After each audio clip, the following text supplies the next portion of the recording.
Welcome to Lost Relation Chronicles. Before we start today's story, please let us know your location in the comment section and don't forget to like and subscribe. The knock startled me just as I dropped my duffel bag onto the floor, the weight of months at sea pressing down on me like an anchor. My boots scraped against the hardwood as I froze, heart thudding.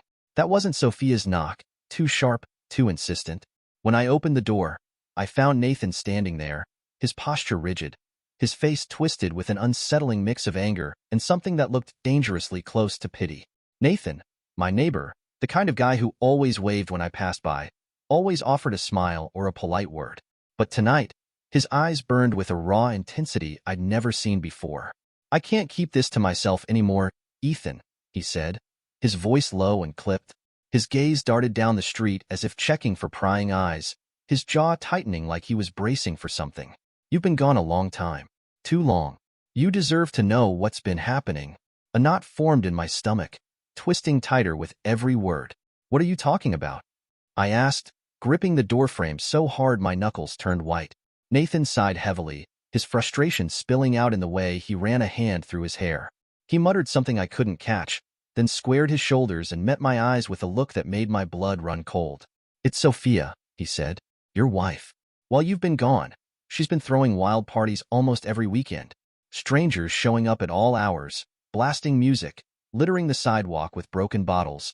He hesitated, his voice dropping to an almost apologetic tone. "But it's not just the parties, Ethan. She's been bringing men over. Different men. I've seen them with my own eyes. Sometimes more than one in a single night." I stared at him, waiting for some hint that he was exaggerating, or that this was all some kind of sick joke. But Nathan wasn't joking. His hands clenched into fists at his sides, trembling with the weight of whatever else he was holding back. "The worst part," he continued, his voice cracking slightly, "is the kids. Your kids, Ethan. They've been in the middle of it all. I've seen them wandering around during those parties, barefoot, scared, like they don't know where to go or what to do." My mouth went dry, my throat tightening as if the air had turned to sand.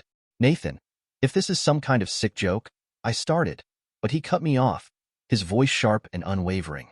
"It's not," he said, shoving his phone into my hands. "Here, see for yourself." I hesitated, dread pooling in my stomach, but my fingers moved on their own, tilting the screen toward me. I didn't want to look. Part of me hoped he was lying or mistaken, but the moment my eyes met the grainy video, any denial I clung to crumbled. It was my living room, no mistaking it. The faded blue couch, the picture frames on the wall, the toy box shoved into the corner. And there she was, Sophia, lounging on the couch like she didn't have a care in the world. A man sat next to her, his arms slung casually over her shoulders. Her head was thrown back in laughter, her smile carefree and unfamiliar, like a stranger had stolen her face.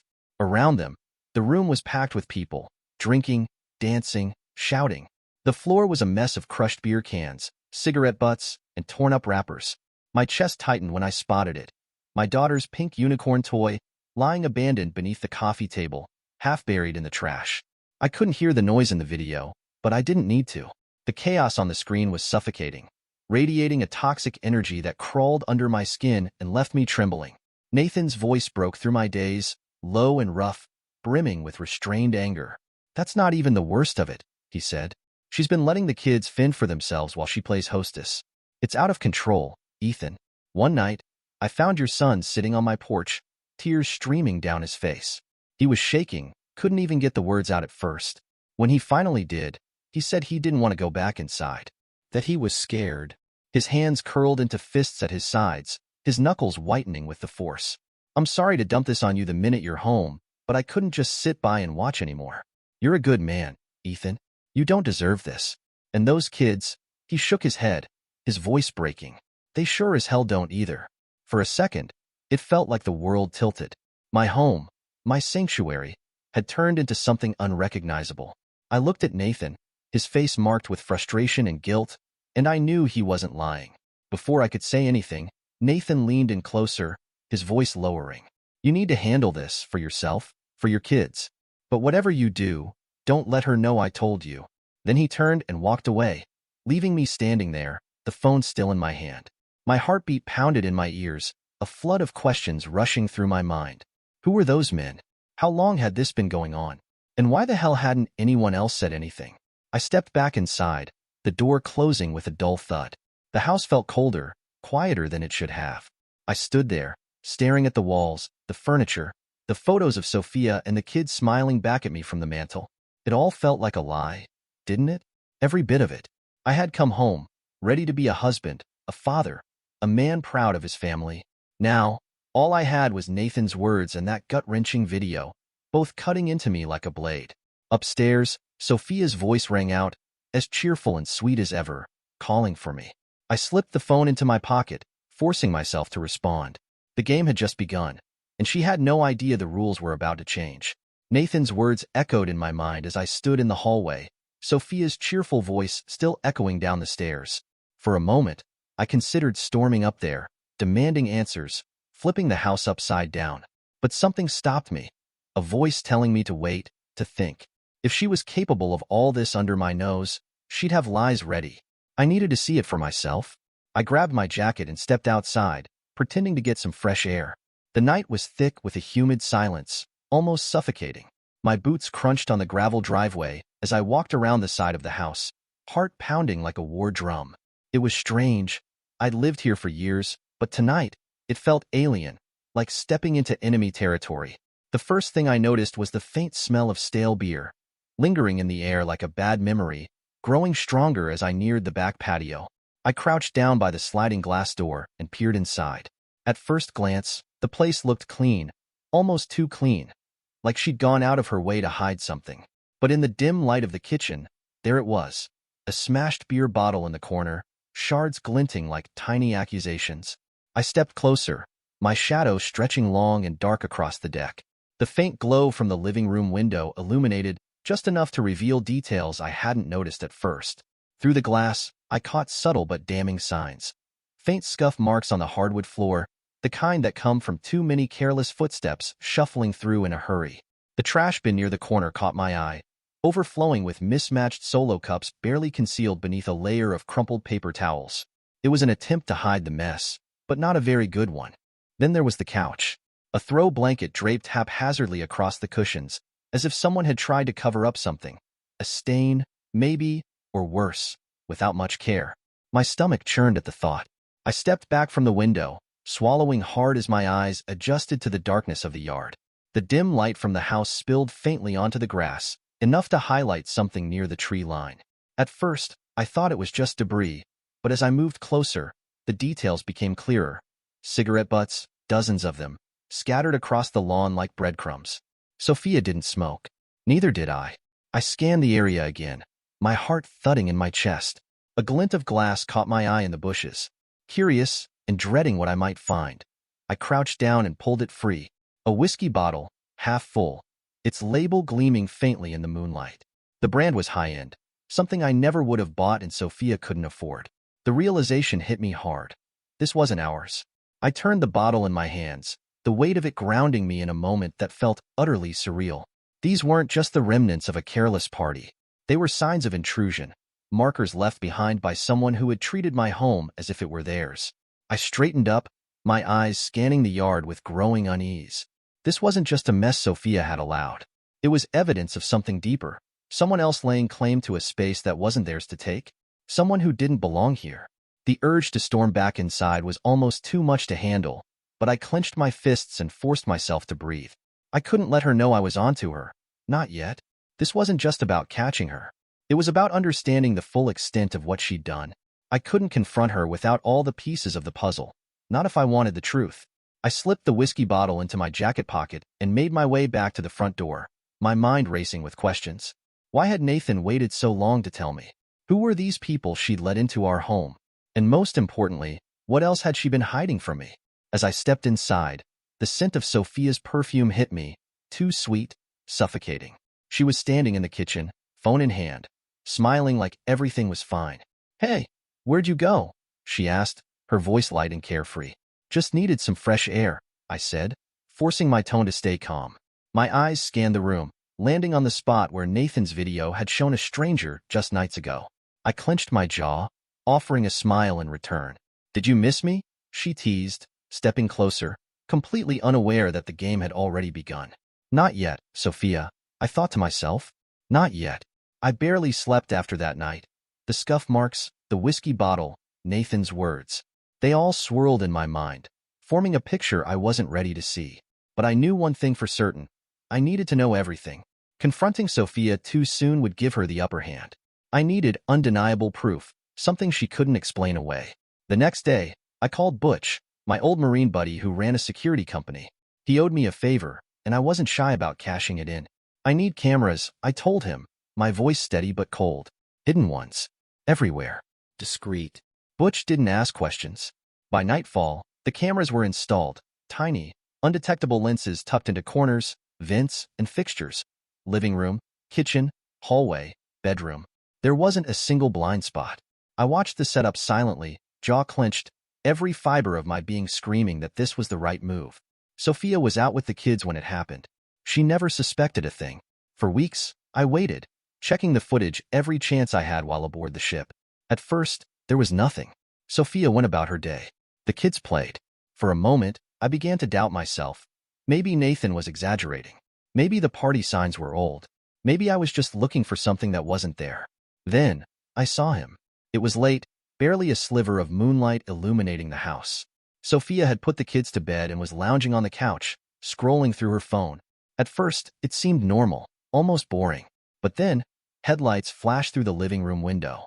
She jumped up, her face lighting up in a way I hadn't seen in years. My chest tightened as she opened the door. "Owen," she said, the air feeling like it was punched out of my lungs. Owen wasn't just anyone. He was a guy I knew, a guy I trusted. We weren't close friends, but he was familiar enough to make this whole thing 10 times worse.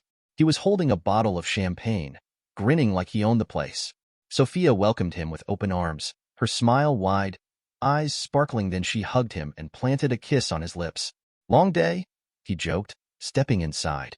"You have no idea," she replied, her tone dripping with something I didn't recognize anymore. She shut the door behind him, her hand brushing his back as she did. I watched as they moved into the living room, champagne glasses appearing out of nowhere. Sophia poured, her movements deliberate, almost flirtatious. She sat close to him on the couch, too close. They laughed together, their heads tilting toward each other in that sickeningly intimate way. My fists clenched as I watched her lean in, her hand casually resting on his knee, pushing her skirt up. It wasn't outright betrayal yet, but it was enough to make my blood boil. The worst part wasn't even how close they were. It was her face. That easy, glowing smile she used to reserve for me. The light in her eyes that used to greet me when I came home from deployment. It was all there, but it wasn't mine anymore. I fast-forwarded the footage, needing to know how far this went. Their laughter grew softer, their movements slower. She touched his arm, her fingers lingering, and he leaned in closer, kissed her again, and started removing her clothes. My stomach churned. Anger, disbelief, and a sickening sense of inevitability flooded through me. Finally, I shut the app, my hand trembling as I gripped the phone. The walls of my bunk felt like they were closing in. The familiar hum of the ship's engines no longer provided any comfort. This wasn't just a mistake or misunderstanding. No, this was real. Sophia had brought another man, Owen of all people, into my home, into our home. I stared at the ceiling, my heart pounding, as the pieces of the puzzle began to fall into place. How long had this been going on? How many times had Owen, or others, walked through my door like they belonged here? And what kind of person had Sophia become, smiling at him like that while our kids slept upstairs? The rage inside me wasn't just for her. It was for me too. For being blind. For trusting her. For giving my life to someone who had already decided I wasn't enough. I took a deep breath, forcing myself to stay calm. This wasn't the time to lose control. This was the time to prepare. Owen might have been the first piece, but I knew there was more, and I was going to uncover every single bit of it. The footage started innocently enough, just like the other nights I'd been watching. Sophia was in the kitchen, pouring herself a glass of wine, while Owen lounged on the couch like he owned the place. His legs were propped up on my coffee table, the same table where my kids and I used to sit and play board games. My chest tightened as I watched him glance toward the stairs. "Are they asleep?"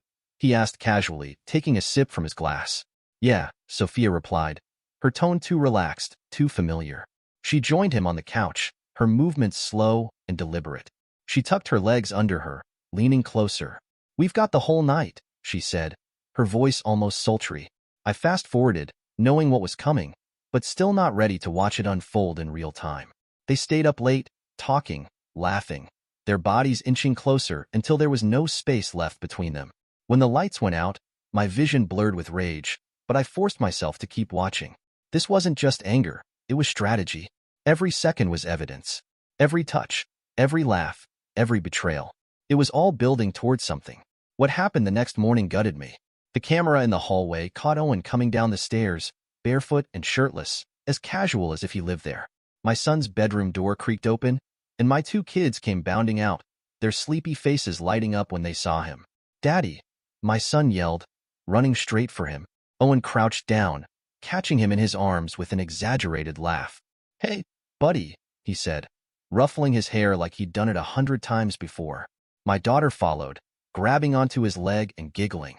"Daddy, look at my doll," she said. I couldn't breathe. I couldn't think. My kids, the same kids who'd made me little drawings saying how much they missed me, calling this man Daddy. Sophia appeared behind him, her hair messy from the night before, holding a cup of coffee. She watched the scene unfold with a smirk, as if it was the most natural thing in the world. "Breakfast is almost ready," she said. Leaning against the wall like this was her perfect little family. I wanted to throw my phone across the room. I wanted to scream, to hit something, to do anything but keep watching. But I didn't. I couldn't. Instead, I saved the footage, labeling it with cold, clinical precision. This wasn't just betrayal. It was a rush. Sophia hadn't just cheated on me. She'd let someone else step into my life, into my role as a father. She'd allowed my children to believe, even for a second, that this stranger was their dad. I stared at the screen, my reflection staring back at me in the darkened glass. The rage boiling inside me was almost too much to contain, but I forced it down. Emotions could come later. Right now, I needed to stay clear-headed. I had proof now, proof that went beyond parties and whispers. This was the kind of betrayal you couldn't walk back from, the kind that demanded justice. Closing the app, I leaned back against the cold steel wall of my bunk. My hands were trembling, but my mind was sharp, focused. Sophia didn't know it yet, but she'd made a mistake. A mistake she wasn't going to recover from. When I walked through the front door, Sophia greeted me with a bright, practiced smile, like nothing had happened. She threw her arms around me, the smell of her perfume clinging too sweetly to the air, masking the rot beneath the surface. My stomach twisted, but I hugged her back, my hands steady despite the storm raging inside me. "I missed you so much," she said, her voice light and warm. "Missed you too," I replied, forcing a smile as I stepped back. My eyes scanned the house, searching for the subtle signs I now knew how to spot. Everything seemed perfect on the surface, but I knew better. The kids came running in, their laughter filling the room. My son threw his arms around my leg, and my daughter proudly showed off a new drawing she'd made. For a moment, I almost let my guard down. Their innocence, their love. It was everything I'd been holding onto while I was away. But then, in the back of my mind, I heard it again. "Daddy," and I remembered who else they'd said it to. I knelt down, ruffling their hair. "Missed you two the most," I said, my smile not quite reaching my eyes. The rest of the evening passed in a haze of forced normalcy. Sophia chatted about the kids, the neighbors, little things that used to matter. I nodded, replied, when necessary, all the while piecing together my next move. She had no idea what I'd seen, and I wasn't about to tip her off. That night, as she slept beside me, I stared at the ceiling, every muscle in my body tense. The image of Owen holding my kids, their joyful cries of "Daddy," played over and over in my head like a cruel loop. I needed answers, not just about her betrayal, but about one question I couldn't ignore. Were they even mine? The thought clawed at me, relentless and cruel. It wasn't just my pride at stake. It was my identity as their father, the very core of who I was. If Owen was their real father, then Sophia had been lying to me for far longer than I could have imagined. The next morning, while Sophia was busy with breakfast and the kids, I made my move. I slipped out, telling her I needed to run an errand. My first stop was a local lab that specialized in discrete DNA testing. The woman behind the counter barely glanced at me as I handed over the samples, my blood sample and a toothbrush from each of the kids. "How soon can I get the results?" I asked, my voice calm but firm. 3 to 5 business days, she replied, handing me a receipt. I nodded, hiding any emotion, and left without another word. As I drove home, my mind raced with possibilities. What if the test confirmed my fears? What if they didn't? Either way, the truth was something I needed, no matter how much it might destroy me. When I returned, Sophia was in the living room, her phone in hand, smiling at something on the screen. I felt the rage bubble up but forced it down, keeping my face neutral. "Everything okay?" she asked, her voice casual as ever. "Yeah," I said, keeping my tone light. "Just had to grab a few things for the ship." She nodded, completely oblivious to the cracks forming in the foundation of her carefully built lie. For the next few days, I played the part of the doting husband. Every smile, every gesture, calculated to keep her in the dark. But inside, the tension was building. I checked my phone obsessively, waiting for the call from the lab. I knew that when it came, everything would change. I wasn't just fighting for the truth anymore. I was fighting for my kids, for the life I thought I had, and for the justice she didn't think I was capable of delivering. I wasn't going to stop until I had every piece of the puzzle in my hands. The call came in the late afternoon. I was alone in the garage, pretending to sort through old tools, but my hands were shaking when I answered. The voice on the other end was calm, clinical, oblivious to the hurricane it was about to unleash. "Mr. Bennett," the lab technician began, "the results are in. Neither of the children share your DNA." The words hit me like a freight train. For a moment, I couldn't speak, couldn't move. The phone felt heavy in my hand, the weight of the truth pressing down on me. My kids, my world, weren't mine. I swallowed hard, forcing myself to keep my voice steady. "Thank you," I said flatly, ending the call. I didn't need any details. The result was all I needed. I sat in silence for a long time, the distant sound of Sophia's laughter filtering through the walls as she played with the kids. My kids? No, her kids. The ones she'd let me believe were mine for years. The ones I'd held, comforted, and sacrificed for. All while she spun this web of lies. By the time dinner arrived, I had buried the storm raging inside me. Sophia had made spaghetti, and the smell of garlic and marinara filled the kitchen. The kids chatted happily about their day, completely unaware of the heavy truth hanging in the air. Sophia, with her usual grace, served the plates as though nothing was amiss, her smile so natural it sickened me.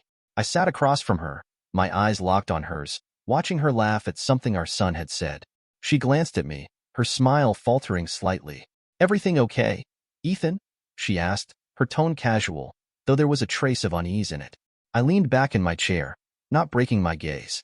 "Yeah," I replied, my voice calm but cold. "Tomorrow, I want to talk to you. But for now," I gestured at the food.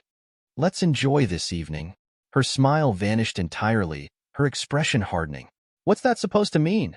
she asked, her voice sharper than she intended. "Exactly what I said," I replied evenly, not letting her see a hint of my anger. "Tomorrow, we talk. Tonight, we eat." Her hand froze midair, the fork just above her plate. Her eyes darted between mine, searching for answers. But I gave her nothing. No hint, no emotion, just silence. Her breath hitched slightly, and for the first time, I saw a crack in her perfect mask, fear. I interrupted her before she could say anything, my tone final. "Not tonight." She sat back, crossing her arms, her face hardening.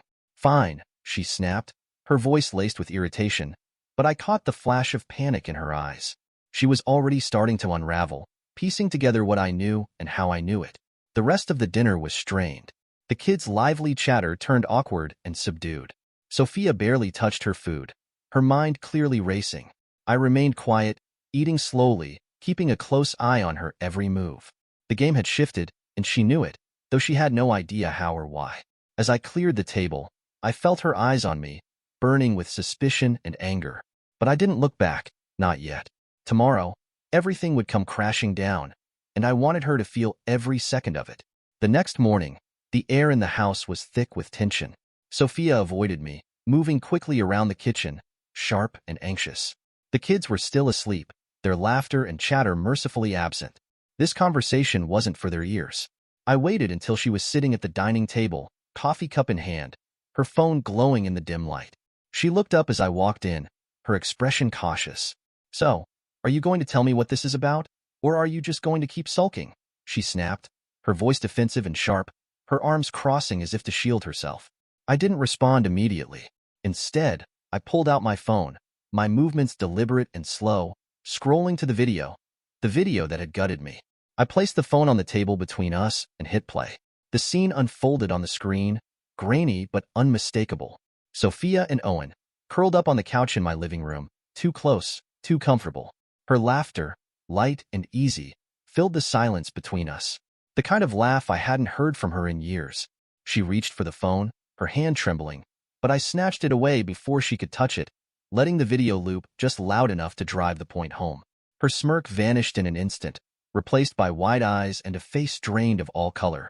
She froze, staring at me like a cornered animal. "Ethan," she stammered, her voice unsteady, but I cut her off before she could start spinning her excuses. From my pocket, I pulled out another piece of evidence and tossed it onto the table. The DNA results. The papers slid across the surface, coming to a stop directly in front of her.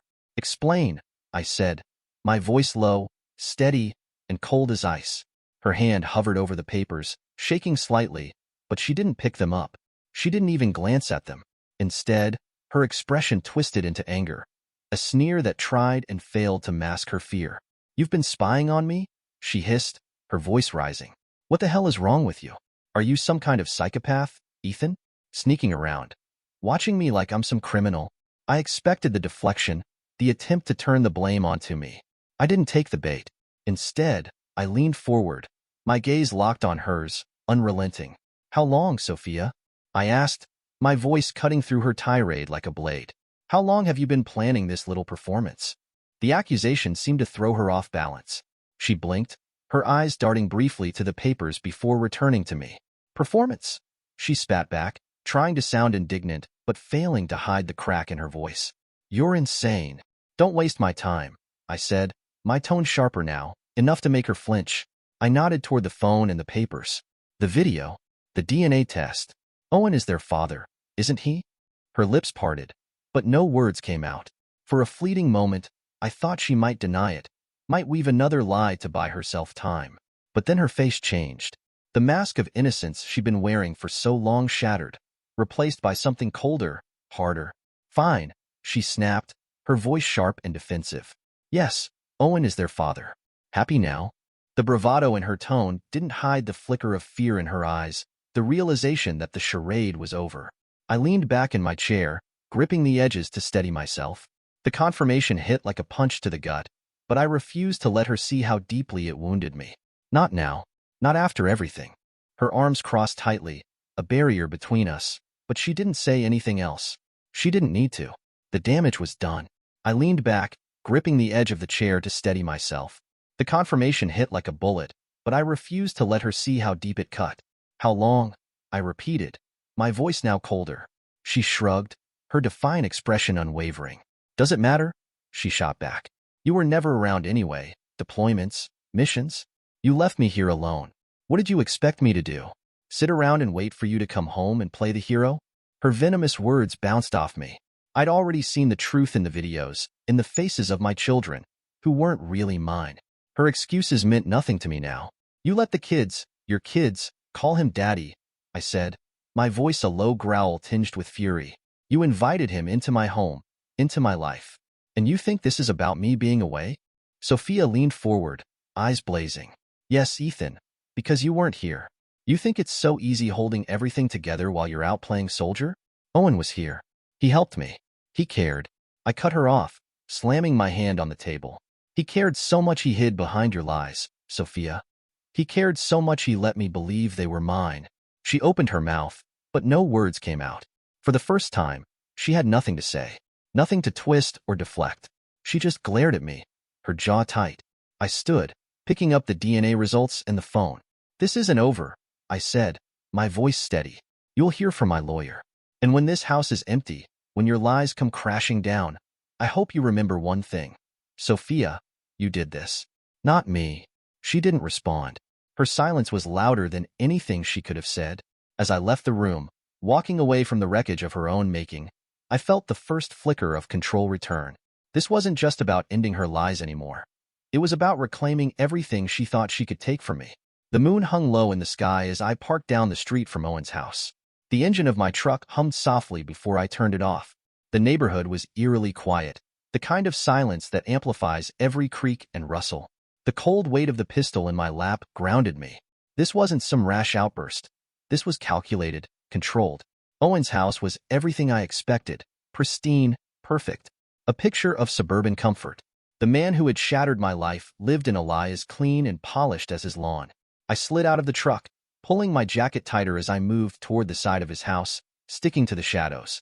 My heart pounded, but my mind was sharp. There was no room for hesitation. The back door wasn't as secure as it should have been. A quick twist of the crowbar, and I was inside, the lock giving way with a faint pop. I slipped through the doorway into a dark kitchen, my steps light, deliberate. The air smelled of leather and cologne, as if Owen wanted to announce his arrogance in every detail of his life. I made my way through the house, scanning for movement. Owen's snores guided me to the bedroom, a low, steady rumble that felt like mockery in the silence. He was sprawled out on the bed, one arm flung over the covers, his face slack and peaceful. He looked so at ease, so comfortable. It ignited something primal in me. I stepped closer, tightening my grip on the pistol. The barrel felt heavier as I raised it, pointing it directly at his temple. I was so close, I could see the faint stubble on his jaw, the rise and fall of his chest. My finger hovered over the trigger. My breath was steady despite the storm inside me. "Wake up," I whispered, my voice cutting through the darkness like a blade. Owen stirred, his eyes fluttering open. For a moment, he looked disoriented. His gaze shifted from the pistol to my face. Then the realization hit him, and his body tensed.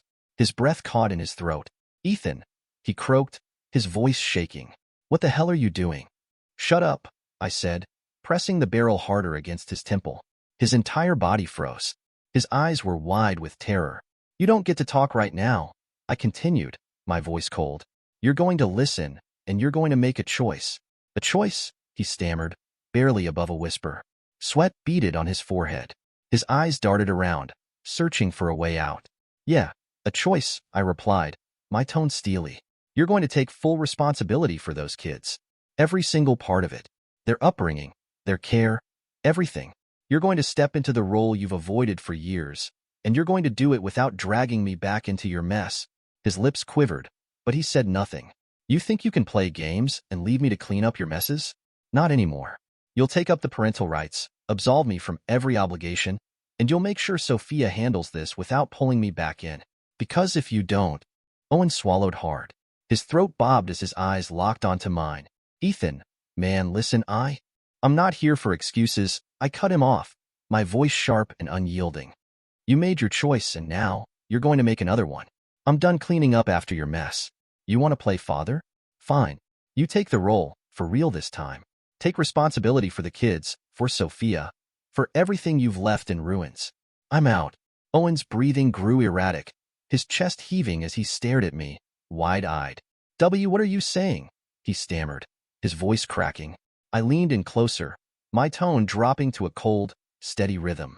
"I'm saying you're going to sign over full parental rights to the kids. You'll take them on as your own.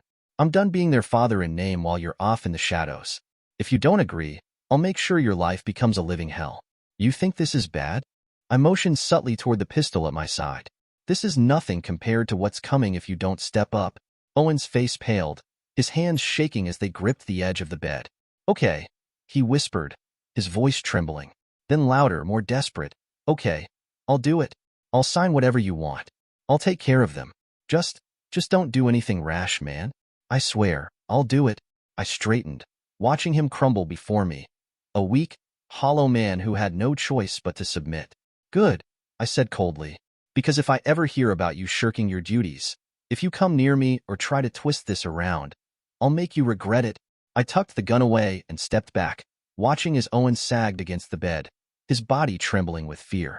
For the first time, I saw him for what he truly was, a coward, spineless and broken.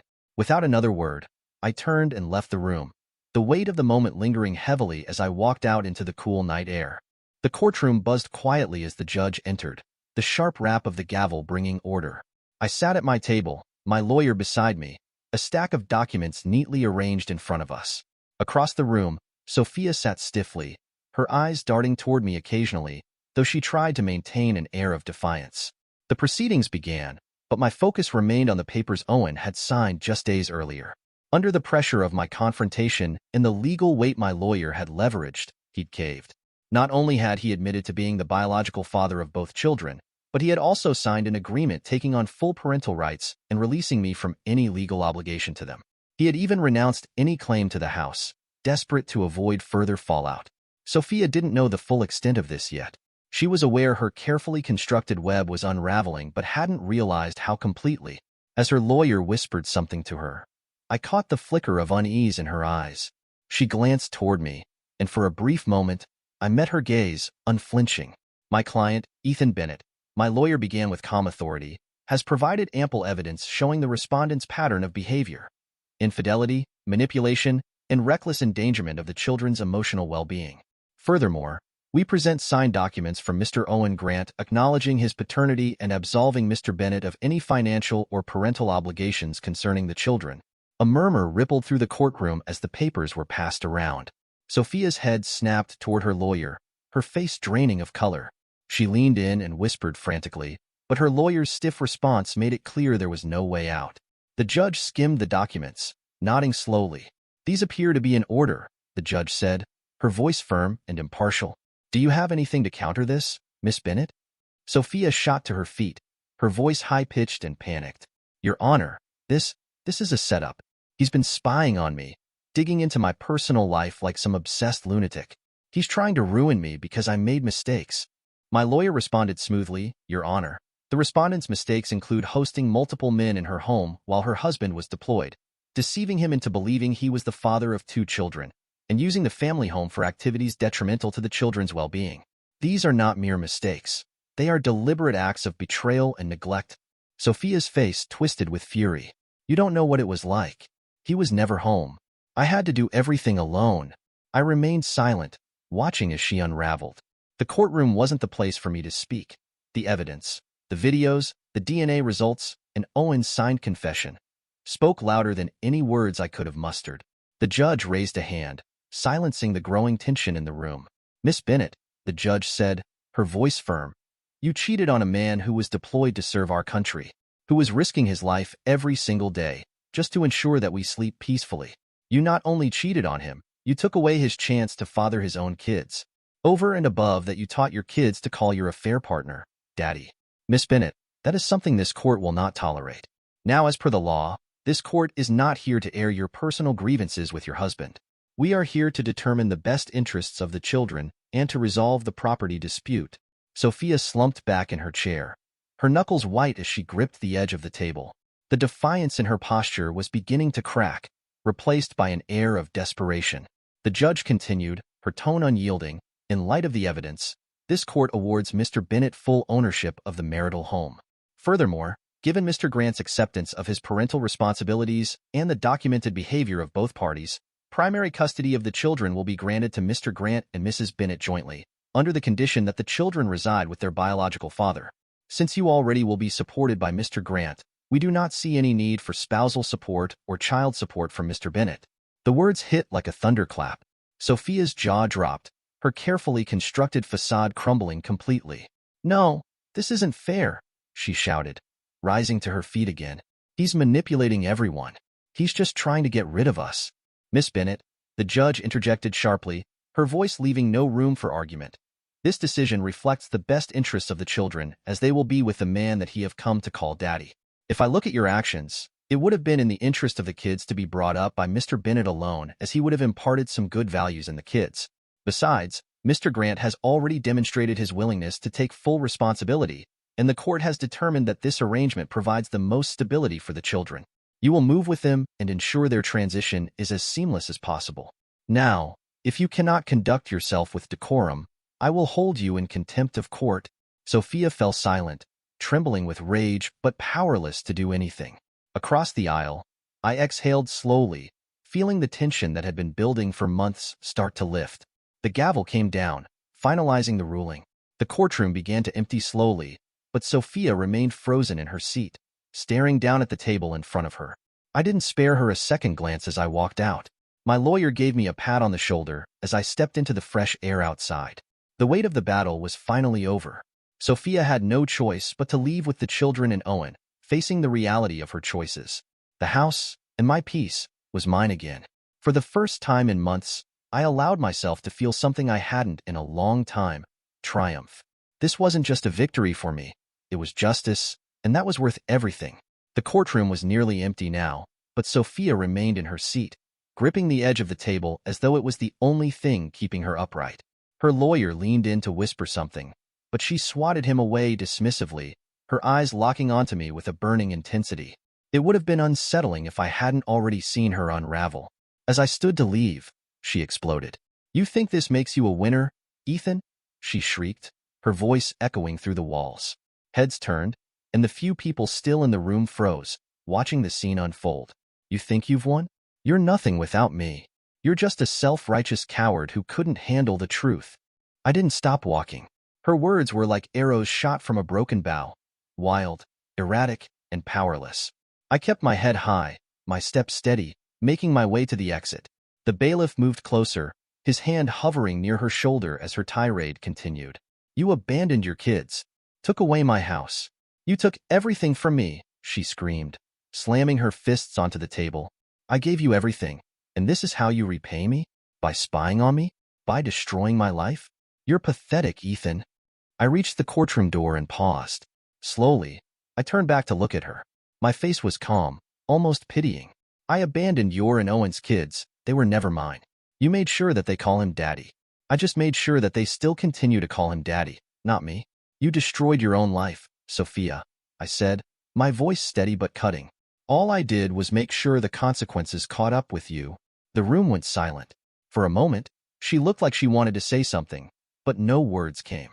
Her fury dissolved into something else entirely, recognition, perhaps, of her own unraveling. I didn't wait to see what came next. Turning back toward the door, I stepped out into the hallway, leaving her to sit alone with the pieces of her shattered control. Her face twisted in fury, but I didn't wait to hear whatever venomous words she had left. I pushed open the heavy wooden doors, the fresh air of the courthouse hallway washing over me like a cleansing wave. Behind me, I could still hear her shouting, her voice cracked with anger and despair, fading into the background as I stepped outside. The sunlight hit me, warm and bright, a stark contrast to the storm I had just left behind. I stood there for a moment, taking a deep breath, letting the weight of my victory sink in. Sophia had lost it all, her deceptions, her manipulations, and the fragile illusion of control she had clung to so desperately. For the first time in years, I felt truly free. This wasn't just a legal win. It was liberation from her grasp, the final severing of the chains that had bound me to her betrayal. She could rage, shout, and blame me all she wanted, but the truth stood firm. Her downfall was her own doing. I walked away from the courthouse, my head held high and a newfound lightness in my step. Sophia's voice, once an oppressive force in my life, was now nothing more than a faint echo, growing weaker with every step I took. She was finished, and so was I. This time, for good. Standing on the porch of my reclaimed home as the sun set behind me, a sense of peace settled over me. The chaos, the lies, the endless battle. It was all behind me now. The house was quiet, serene, and for the first time in a long while, so was I. This journey had taught me lessons I never wished to learn. About betrayal, manipulation, and the strength it takes to endure. Sophia had tried to take everything from me. My family, my dignity, and my future. But she underestimated the depth of my resolve. I was determined to fight for the truth, no matter the cost. The road was anything but easy. There were moments when the weight of it all felt insurmountable, when giving up seemed like the most tempting option. But I didn't falter. I couldn't. In the end, it was the truth that set me free. Not just from her, but from the illusions I had clung to for far too long. If there's one thing I've learned above all else, it's this. You cannot deceive someone who refuses to look away. Lies crumble in the face of determination. Manipulations unravel under the weight of undeniable evidence. And justice is what remains when you refuse to give in. This is my life now, a life rebuilt on a foundation of truth and resilience. Sophia's downfall wasn't just her end. It marked a new beginning for me. No matter how deep the betrayal or how heavy the lies, the truth matters. It's worth fighting for, worth defending, and in the end, it's the only thing that truly endures. Now, I know with unwavering certainty, the truth is all that matters. Dear listeners, please share your thoughts in the comments section below, and don't forget to like, share, and subscribe.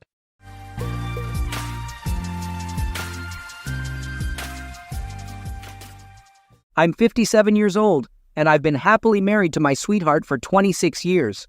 We'll call her Lucy. She wasn't just my wife, she was also my friend from college. We knew each other for a decade before tying the knot. We were friends for 2 years, then I pursued her romantically for another year. The rest of our years together were filled with beautiful moments. However, due to official circumstances, we had to live in different cities for several years. Despite the challenges of time and distance, Lucy and I have maintained a strong connection. She wasn't only my loving wife and the mother of our children, but also my closest friend from my college days. She understood me like no one else, which is why her betrayal shook me to my core. Just last week, we attended our college's alumni meeting, an annual event dedicated to our graduation 35 years ago. It's a big event with famous singers and celebrities performing, eagerly anticipated by all alumni. This year, our group had the chance to reunite and see how our classmates had changed. Lucy and I were particularly excited because we were one of the few couples who found love in college and stayed together all these years. When we walked into the event, we were bursting with pride, ready to showcase our strong relationship. Little did I know that this excitement would lead me down the wrong path. We relished reuniting with our dear friends after many years apart. The atmosphere was lively and filled with laughter. We were savoring what felt like the height of happiness. But our joy was interrupted by the arrival of a familiar face. Let's call him Rick, a classmate who had always deeply admired Lucy. During her college years, Lucy attracted the attention of many with her intelligence and charm, and I wasn't the only one taken with her. However, Rick stood out because his pursuit of her was marked by a sincerity that went beyond simple flirting. Despite Lucy's lack of interest, Rick was determined to win her over and wasn't willing to give up. He persistently pursued her throughout his college years. Even after learning about our relationship and her love for me, I remained a confident partner, paying no heed to his advances because I knew our bond was strong. Rick and everyone else were well aware that Lucy was exceptional, but he continued to pursue her. I distinctly remember the moment when Rick found out that Lucy had chosen to marry me.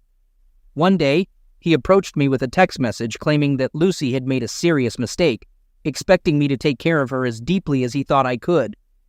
Lucy and I found his immaturity and idealism amusing and just laughed it off. After that incident, we no longer crossed paths with Rick and heard nothing about him, assuming he had finally moved on. After all, 35 years had passed since college, and we had been married for 26 years. But to our surprise, on the day of the reunion, Rick approached us again, fixated on the chapter of his life connected to Lucy. When he warmly embraced each of us, we reciprocated, but Lucy preferred a more reserved approach and chose to shake hands as Rick's gaze unsettled her.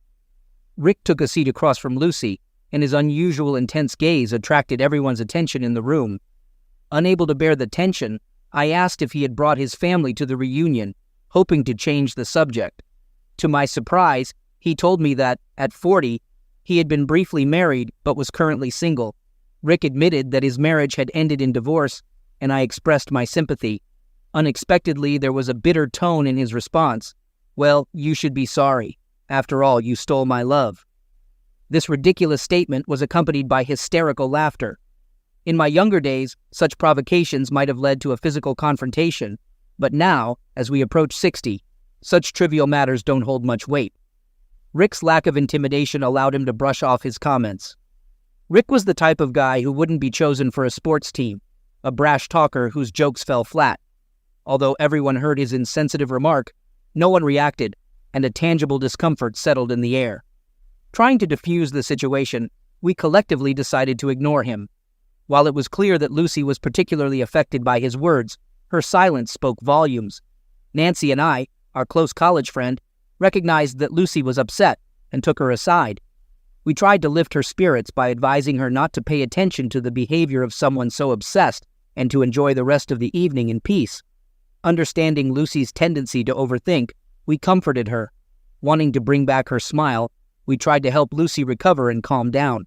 Unexpectedly, Rick approached us, apparently eavesdropping on our conversation. To our surprise, he apologized, saying he didn't want to upset Lucy. On the contrary, he wanted to remind her that she still had an admirer, despite the passage of time and its impact on her appearance.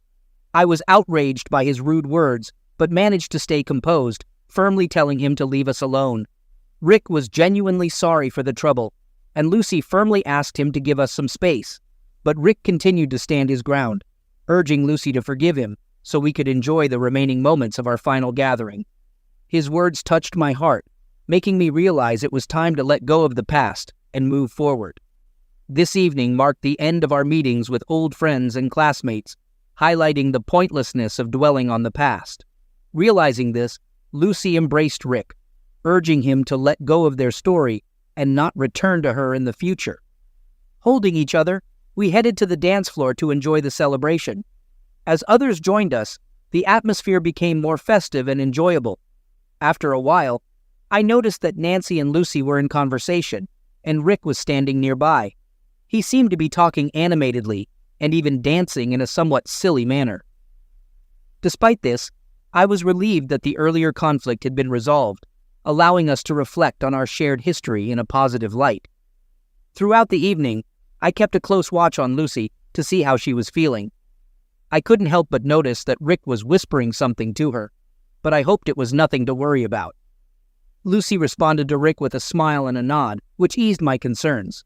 I figured their conversation was probably harmless, because Lucy would have scolded him if it was inappropriate. Feeling more confident, I relaxed and enjoyed socializing with our friends and classmates. However, after about an hour, I realized that Lucy and Nancy were missing. At first, I didn't pay much attention because we were all catching up individually. But as time passed and they didn't return, I started to get worried. I actively began looking for them, growing increasingly concerned. I tried calling them, but they didn't answer, likely due to the loud music at the event.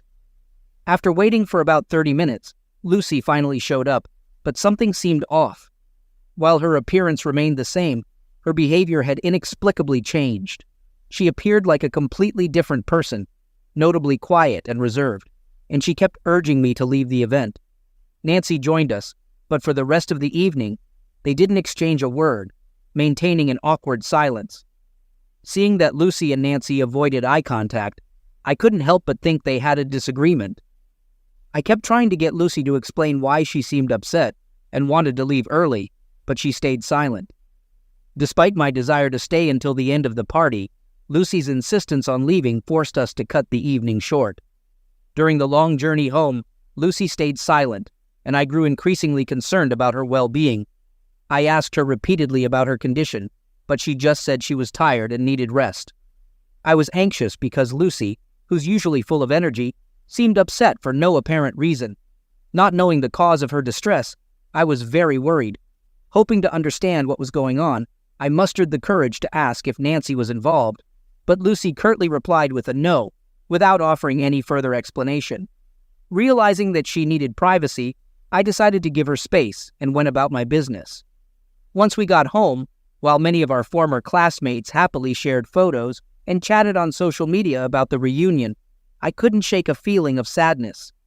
Knowing that this might be our last reunion, Lucy quietly got into bed and closed her eyes, as if she wanted to give the impression that she was already asleep. Exhausted, I finally got into bed around 2 o'clock in the morning and immediately fell asleep. I hadn't been asleep for long when Lucy woke me up, sobbing. Tears streamed down her face, and she sought comfort. I held her close, gently stroking her back, and asked if seeing old friends at the reunion had caused her emotional distress. She remained silent, continuing to cry. Understanding that words weren't enough, I held her tightly to show my support and understanding. Even though she didn't want to share her feelings, I allowed her to express her emotions, comforting her with my presence as she dealt with her worries. When her tears finally stopped, she confessed something that left me in shock. She admitted that she had cheated on me, not just with anyone, but with Rick. I was speechless, unable to say anything. I was paralyzed, trying to process these revelations. Images and thoughts from the previous evening flooded my mind. The last time I saw Lucy, she was dancing with Rick and Nancy, forming an unexpected trio with them. When she returned from the party with a grim expression, insisting on leaving immediately, it became clear that Nancy was aware of what had happened, which explained her upset behavior. Feeling helpless and unable to speak, I froze in place. Sensing my inner turmoil, Lucy finally decided to reveal the truth. She said that while they were dancing, Rick began apologizing for putting her in an awkward situation especially after she had rejected his advances multiple times. He then showered her with compliments, admiring her strength. In the midst of the dance, Rick confessed that despite traveling the world, he had never met anyone as extraordinary as Lucy. She admitted that his sincerity charmed her, and she enjoyed the compliments. Lucy, captivated, listened as he invited her for a walk, promising that it would be their last meeting. He insisted that she deserved to hear all his thoughts about her in their purest form. Initially, Lucy declined, but he continued to press, emphasizing that it was a chance to share his true feelings. Her curiosity got the best of her, and she decided to join him. Wanting to know what he had to say, Lucy went for a walk with Rick on the serene college campus, seeking peace and quiet. During their walk, Rick shared his long-standing love for her and confessed that he considered her the most extraordinary woman in the world. Their conversation revolved around different stories, but the core of it remained unchanged. Lucy admitted that she had been influenced by alcohol and had foolishly given in to his persuasive words. During their walk, Rick gently held her hands, which complicated the situation and weighed on Lucy's heart. Tears welled up in Lucy's eyes, and she sought solace in my presence. She shared painful details, recounting every intimate moment between her and Rick. The weight of her confession hung heavily in the air, and each word cut deeper into my heart. She went into excruciating detail, including the moment when guilt suddenly halted their actions, compelling her to push him away. I felt utterly powerless, and I couldn't respond to her desperate plea. Trying to gather my thoughts, I asked Lucy for some time alone. Despite my request, she continued to cry and beg for forgiveness. In an effort to console her, I suggested she rest a bit, promising that we could discuss the issue in the morning. As she clung to me tightly, expressing her fear of losing our connection, I remained still with my eyes closed, lost in deep contemplation. My mind replayed the events, meticulously examining each detail until a particular moment stood out. I recalled Rick's unsettling, victorious smile when Lucy returned from their ill-fated meeting. At that time, I didn't grasp the significance of Rick's smile, but in hindsight I realized it was a triumph on his face, as if he had finally won Lucy over. This realization flooded me with anger and disgust, overwhelming any self-pity. Sharing a bed with Lucy at that point became unbearable. After watching her fall into a deep sleep following hours of tearful sobbing, I quietly left the bed and hastily packed my laptop, wallet, and other essentials into a backpack. The weight of my emotions was heavier than ever as I made the painful decision to leave our home. Despite everything, I couldn't deny the truth. I still loved her. After 26 years of marriage, I couldn't fathom life without her. Our marriage had given us a wonderful family, filled with love and cherished memories. But despite our strong bond, I knew I couldn't stay. Lucy knew me too well, and her persuasiveness would likely have deterred me from leaving if I stayed until morning. I sought refuge in a hotel and took the necessary steps to block her room and remove her from all social networks. Exhaustion overcame me as the sun rose, and I fell into a deep sleep. By 8 o'clock in the morning, my phone rang incessantly with calls from our children, who had no knowledge of the events between their parents. Lucy and I have 2 children, a 24-year-old son and a 21-year-old daughter, both currently attending college on the same campus. Reflecting on that fateful night, I now understand that my impulsive decision to leave Lucy had to be carefully planned. Pretending everything was normal after her betrayal was impossible. She was my best friend and the core of my soulmate. Trying to act or deceive her would be futile since she knew me better than anyone else. The idea of Lucy's betrayal had never crossed my mind, so I hadn't prepared a plan for how to handle such a situation. When the children began calling me, I was caught off guard, not knowing how to respond to the truth that shattered our family. Realizing I needed to speak to at least one of my children before taking further action, I turned to my son, who typically approaches situations more calmly and maturely. With a heavy heart, I informed him that his mother had cheated on me the previous night with someone from her past, an old lover, admirer, or maybe even a stalker. I explained that I needed time to sort things out and get my bearings. This revelation shocked him to the core. The idea that his own mother could act this way was incomprehensible. This made the situation even more painful. Our family had been known for its strength and love, and we had always been proud of our close bond. Our children, relatives, and friends admired our relationship. Now all of that had been shattered due to Lucy's actions. My son couldn't come to terms with the fact that his mother was capable of such behavior and kept insisting that there must be some misunderstanding between us. Desperate for answers, he kept pressing me for details, trying to understand how and why her betrayal had occurred. Recognizing the emotional toll this was taking on my son, I understood that providing a detailed chronological account would only intensify his pain and possibly hinder his ability to move on. With a heavy heart, I acknowledged the gravity of the situation and expressed my sincere hope that it was all an elaborate joke. Sadly, I had to tell him that his mother had indeed confessed to her infidelity. Although he was 24 years old and had experienced heartbreak before, this betrayal hit him hard. Seeking understanding and trust, I asked him to promise to keep this information confidential until I was ready to share it with others. To defuse the situation and avoid further questions and concerns, I informed my daughter that I would be away on a business trip for a while due to work-related stress. As a result, the calls from our children stopped. The situation was as follows. While my daughter believed I had left for work, my son and Lucy knew we were separated. In the following days, I dived into online research, seeking top lawyers and solutions to our situation. During this time, I stumbled upon a subreddit where men shared their experiences dealing with issues similar to mine. As I delved into these online discussions, I found stories of people planning revenge on their unfaithful partners. Though I understood their anger, I couldn't fathom seeking revenge on Lucy. Deep down, my love for her remained unchanged. To deny that would be dishonest. But despite this love, I knew we could never be together again. Trust had been shattered beyond repair, and reconciliation seemed impossible. It was painful, but our paths had irreversibly diverged. As I contemplated how to handle this challenging situation, I wasn't sure if I could overcome it. There were numerous matters demanding my attention: work, the well-being of our children, property issues, and more. Tomorrow, I have a crucial meeting with a lawyer who will guide me through the legal aspects. Lucy and I are both management consultants, but in our early 40s, we left our stable jobs. Lucy pursued her passion for writing, while I became a business consultant, primarily working with startups. As a self-employed consultant, I don't have a fixed workplace. This has led me to consider the possibility of Lucy showing up at my workplace. After careful thought, I realized that given my working situation, it might not be easy for Lucy to locate me. Although I occasionally work from home, I also visit clients' offices. Working with multiple clients simultaneously makes it challenging to maintain complete anonymity. Nonetheless, Lucy hasn't managed to track me down. Approaching our 60s made us contemplate retirement.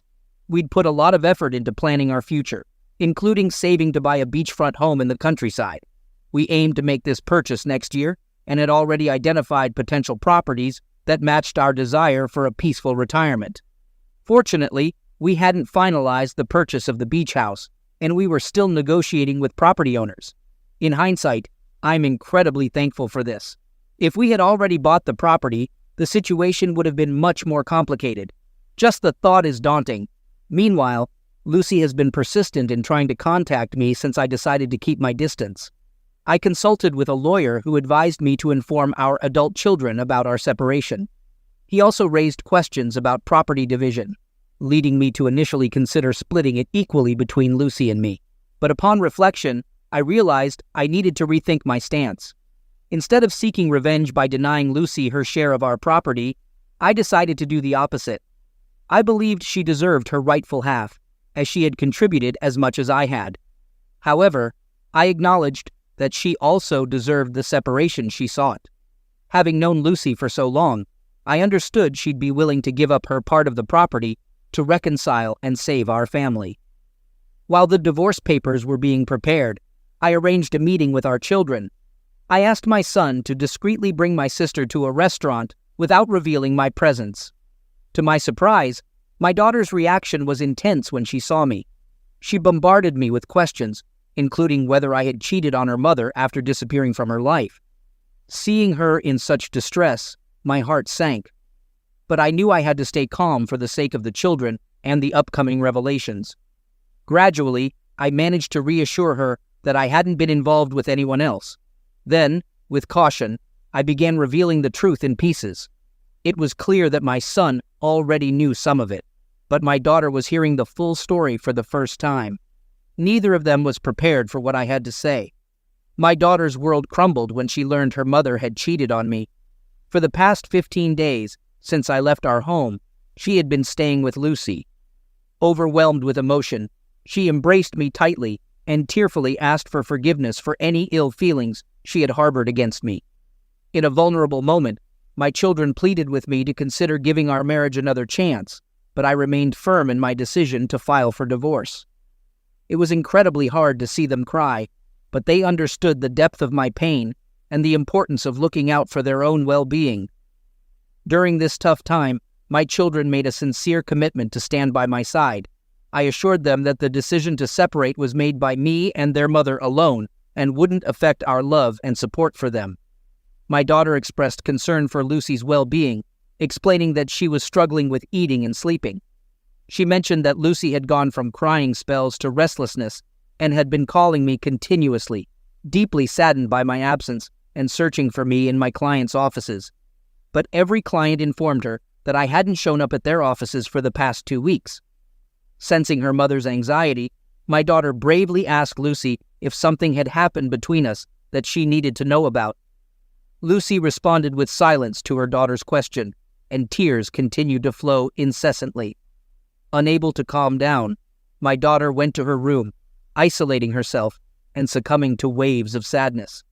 Recognizing the emotional blow this had dealt to our children, I asked my daughter to stay home and support her mother during the divorce process. As we discussed Lucy's actions, I felt our children changing. Their initial sadness gradually gave way to anger, as they also felt betrayed by their mother's actions. They clearly bear the weight of the experiences and pain caused by the breakdown of our family. In this situation, we're all victims, but the blame for the destruction of our once strong family lies on one side. Despite the pain and betrayal caused by Lucy's actions, I'm determined not to let our children harbor hatred for their mother. On the contrary, I urge them to provide support during this difficult time. What happened next, however, was truly astonishing. A few days later, I received a message from Rick inquiring about Lucy's well-being.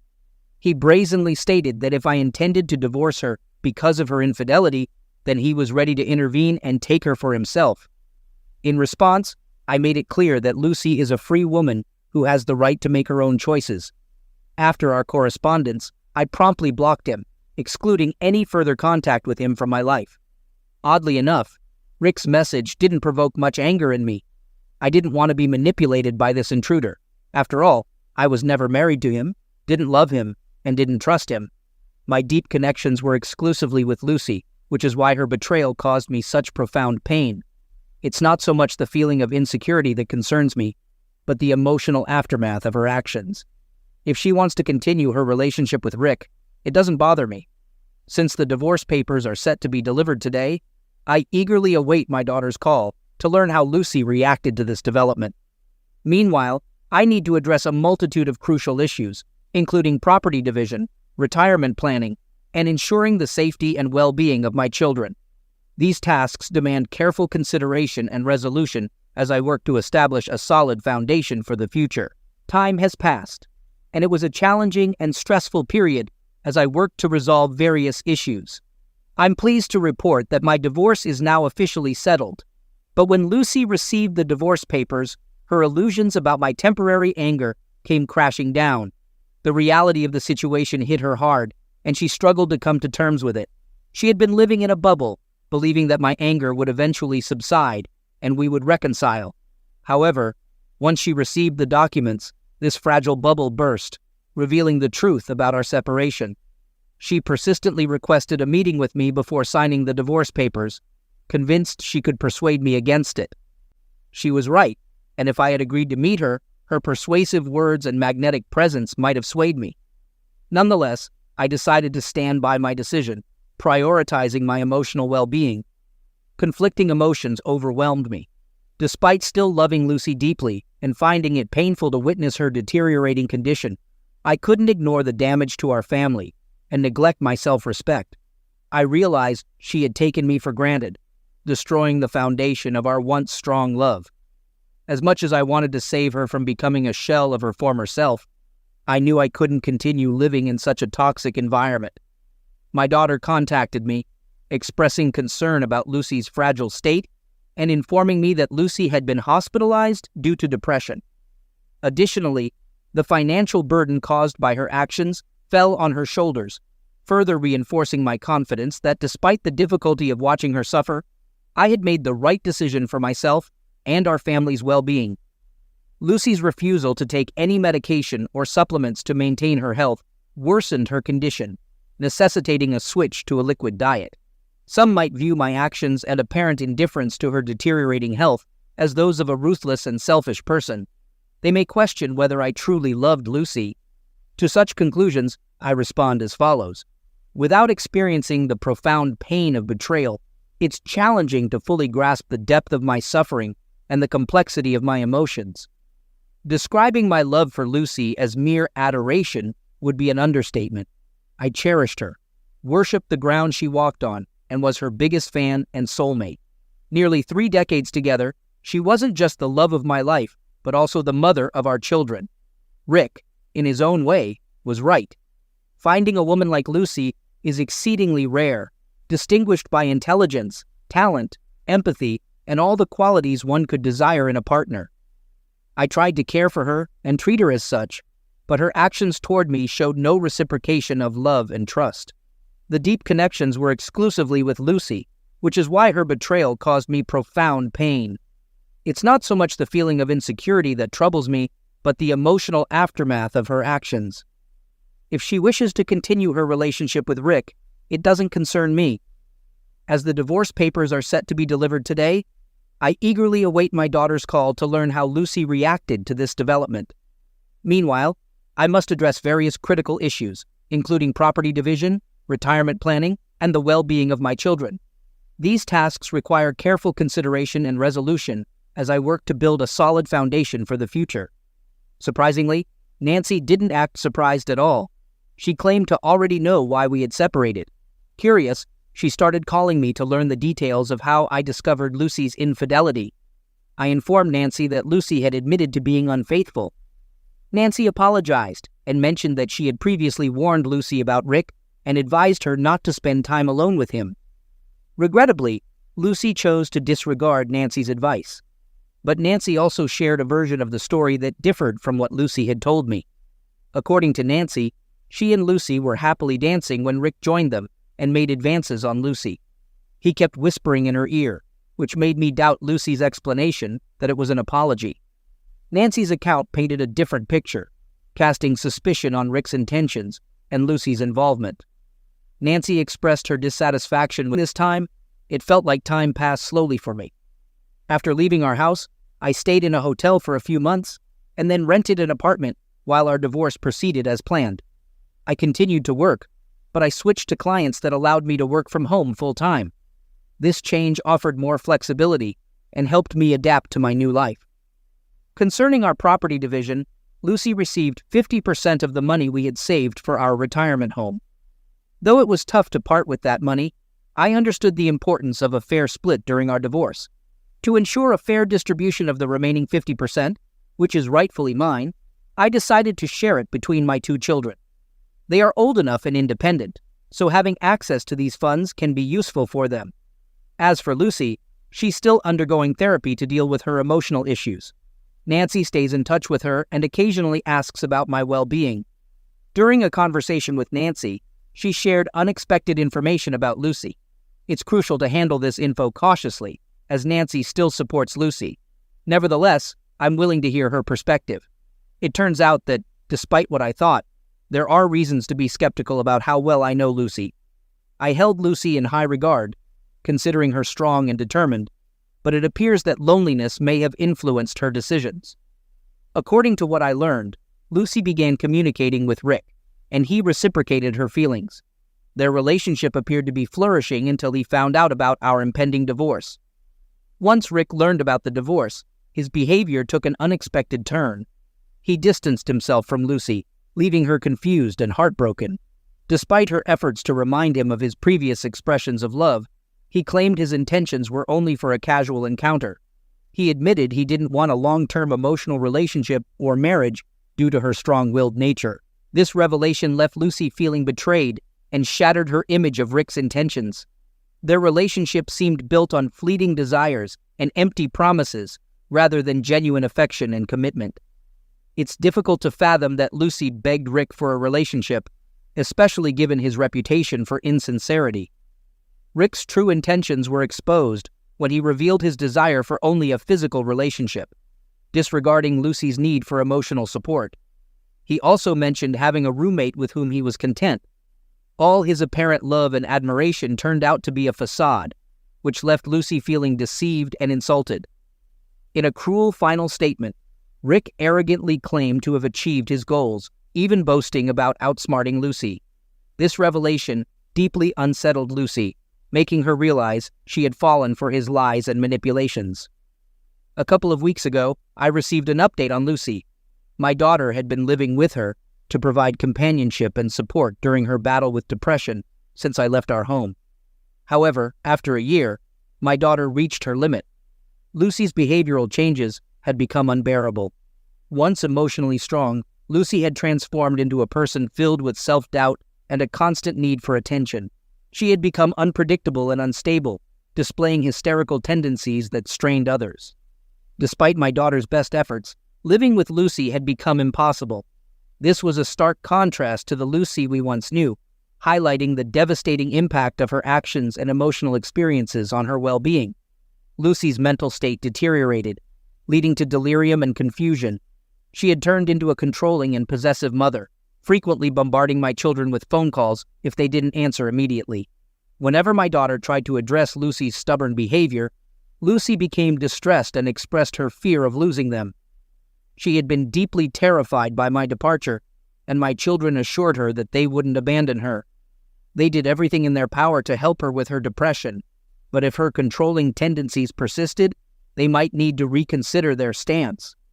Lucy often engaged in intense arguments with her children, accusing them of not supporting her during the most challenging moments of her life. This behavior was unfamiliar to us. The children were shocked by Lucy's unusual conduct. Ultimately, they had a heated argument with her, making it clear that her actions had disrupted everyone's lives. Our once caring, reliable, and joyful family had become fragmented and distorted. It was hard for Lucy to accept that her own children held her responsible for these events. 2 weeks ago, my daughter decided to leave home. She informed me that she had done everything possible to help Lucy, but couldn't put her own life on hold to care for her. I believe my daughter's decision was reasonable.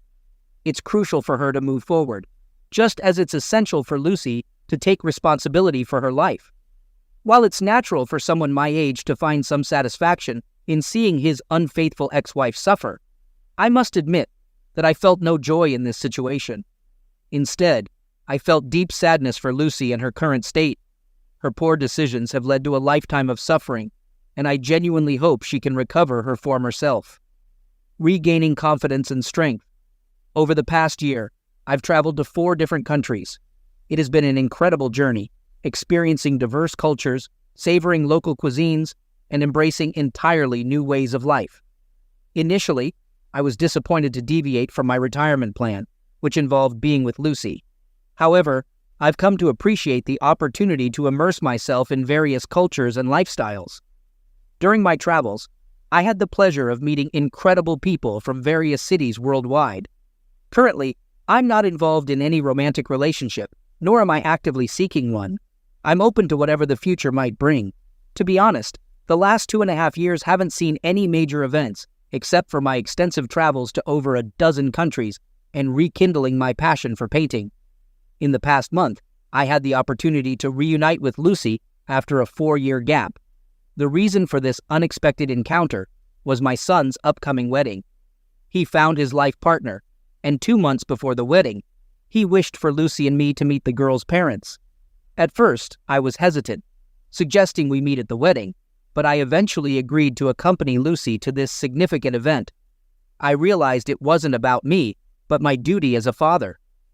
A week before the wedding, The girl's parents graciously hosted a dinner for us, although I had doubts initially. However, I decided to attend at the last moment. It was emotionally challenging to see Lucy there. I would have preferred it to be just the two of us. But I knew I had to be there for my son, and both he and his fiancée were thrilled to see me. Her parents left a wonderful impression as kind and hospitable people. When I met the girl's father, it felt like we immediately clicked. We had a great conversation about his business, but I won't dwell on those details because I assume you're more interested in the situation with Lucy. So, let's get to the point.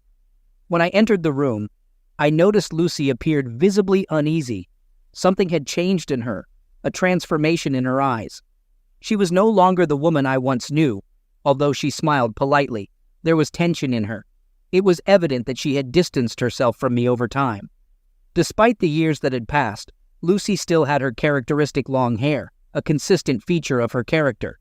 But I couldn't help but notice that these 4 years seemed to have taken a toll on her more than I expected. As we sat at the table, it turned out that my son hadn't disclosed the nature of our past relationship to the girl's parents. This would be the first meeting for both sets of parents. While this detail interested me, I didn't anticipate any issues arising from it. Initially, Lucy was quiet in the company of others, but when she found a moment to speak to me alone, she commented on my appearance, noting that I looked healthier and more energetic. I agreed and mentioned that I had intentionally removed all toxic elements from my life. This confession momentarily surprised her, and she discreetly looked around to ensure no one overheard our conversation.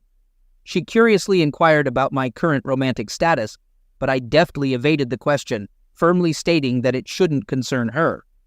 Throughout our conversation, I tried not to focus on her, but engaged with the other guests. When the evening drew to a close, and it was time to bid farewell, I warmly embraced everyone present. As we were about to leave, I simply nodded to Lucy and casually told her to take care of herself. This took her by surprise, and she abruptly stood up as I said my goodbyes to others. Although things happened quickly, I believe the exchange didn't appear too awkward to the others. Surprisingly, the meeting with Lucy turned out to be quite straightforward. From her behavior, it seemed she was either startled by my presence or felt too uncomfortable for a more open conversation. Regardless of her thoughts, I found it uninteresting to delve further into this matter and departed from the gathering. As I was about to leave, my son walked me outside and kindly invited me to spend the next few days with him. Unfortunately, I declined his generous offer, but promised to call him soon. With those words, I headed to my hotel. It's important to note that I no longer have a fixed place of residence. I frequently travel, and when I return, I usually stay in hotels. Transitioning to a nomadic lifestyle wasn't easy after 26 years as a devoted family man. However, over time, I grew accustomed to this adventurous way of life and have come to fully enjoy the freedom it brings. I'd like to share more news with you. I now have a life partner.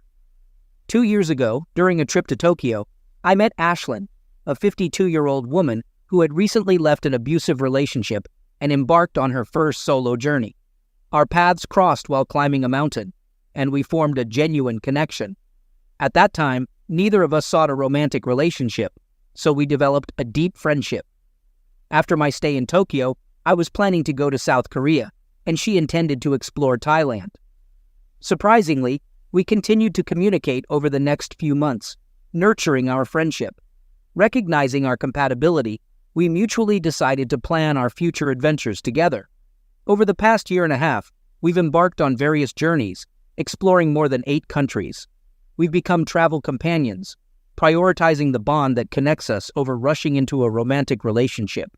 In fact, for the first 2 months of traveling together, we maintained a platonic relationship by mutual consent. We weren't in a hurry to know each other deeply, focusing on enjoying our discoveries and explorations while continuing to travel. My children were aware of Iceland's presence in my life, but chose not to inform Lucy about it, fearing it might trigger her depression. Upon arriving at the hotel, I phoned my son to explain why I declined his offer to stay with him. I told him that Iceland had joined me on this trip, and it wouldn't be fair to leave her alone. Additionally, I expressed my desire for Iceland to attend the wedding as my partner. Although my son liked the idea, He also expressed concern about Lucy's potential reaction. Nevertheless, I stood my ground, emphasizing the importance of Aislinn attending the wedding and getting to know my family. I suggested my son involve my daughter in the conversation to discuss the matter collectively. Thankfully, my daughter supported my decision and agreed that Aislinn should meet our family. With just a week left before the wedding, we spent our time exploring the city together, giving Aislinn an unforgettable tour of Kentucky since it was her first visit. Finally, the wedding day arrived. As we entered the venue, I couldn't help but notice Lucy's fixed gaze on me. Lucy's reaction was intense when she spotted Aislinn and me walking hand in hand to the wedding venue. Before the event, I had cautioned Aislinn about the possibility of Lucy's unwanted behavior, but she assured me that she could handle it calmly. It was at that moment that I became personally aware of how much control Lucy still had over me. Following our separation, Lucy rushed toward us, swiftly grabbing my wrist, attempting to pull me aside.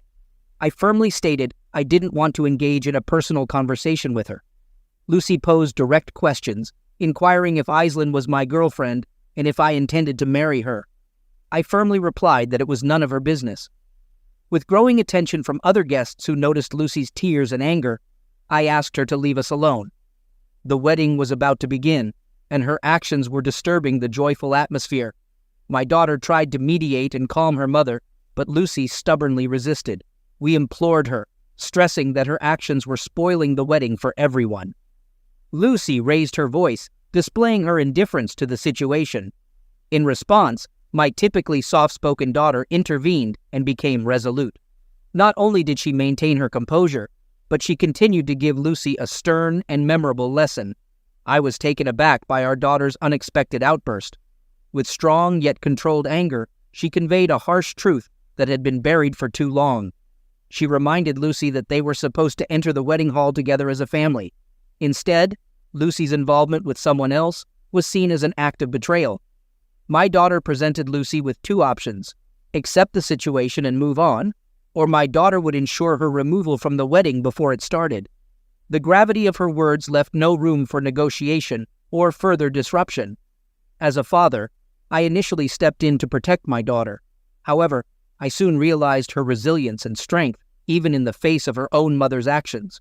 With unwavering determination, my daughter pointed directly at Lucy, ensuring her words carried weight. By the way Lucy was squeezing my wrist, I could sense the tension building, and then she released her grip. We made eye contact, and her face trembled, conveying a mix of anger and betrayal. After a few moments of silence, Lucy turned and left without acknowledging Aislinn. To my surprise and relief, my daughter took the initiative to apologize to Aislinn on Lucy's behalf. Aislinn warmly embraced both of us, and I expressed my pride in my daughter's strength and resilience, referring to her as my soldier. She was visibly emotional when I used that term. Lucy had caused suffering to those around her, but she had always expected sympathy and care from certain friends over the years. Due to circumstances, my children didn't have a family home for special occasions, and I acknowledged my role in this outcome. Throughout the remainder of the wedding, Lucy grew increasingly irritated by our children's support for me. She distanced herself, often standing alone in corners or sitting by herself, appearing more distant than a groom's mother should be at such an event. She even chose not to participate in the family photo, further highlighting her sense of isolation. A few days ago, Nancy gave me a call. She mentioned that Lucy was upset that I was moving on with my life while she remained lonely. In response, I told Nancy that my children and I had reached a point where we couldn't bear Lucy's constant dramas any longer. I explained that Lucy was on her own path, and she was free to live as she pleased. My primary goal now is to enjoy the remaining years of my life in peace. I'm considering the idea of being closer to my children and taking responsibility for their family gatherings, even though they are grown. I believe it would provide them with a comfortable and stable environment where they can come together when needed. The recent wedding made me realize that a new phase of life is approaching, where I may become a grandparent. I don't feel the need to inform Lucy about this, and I'm content with that decision. When the time comes, I'll see if Aislinn wants to join me on this journey. Nancy also informed me that Lucy is in a bad condition, behaving inappropriately and experiencing panic attacks. I asked Nancy to stay with Lucy, offer her support, and promise to reach out to my daughter to help.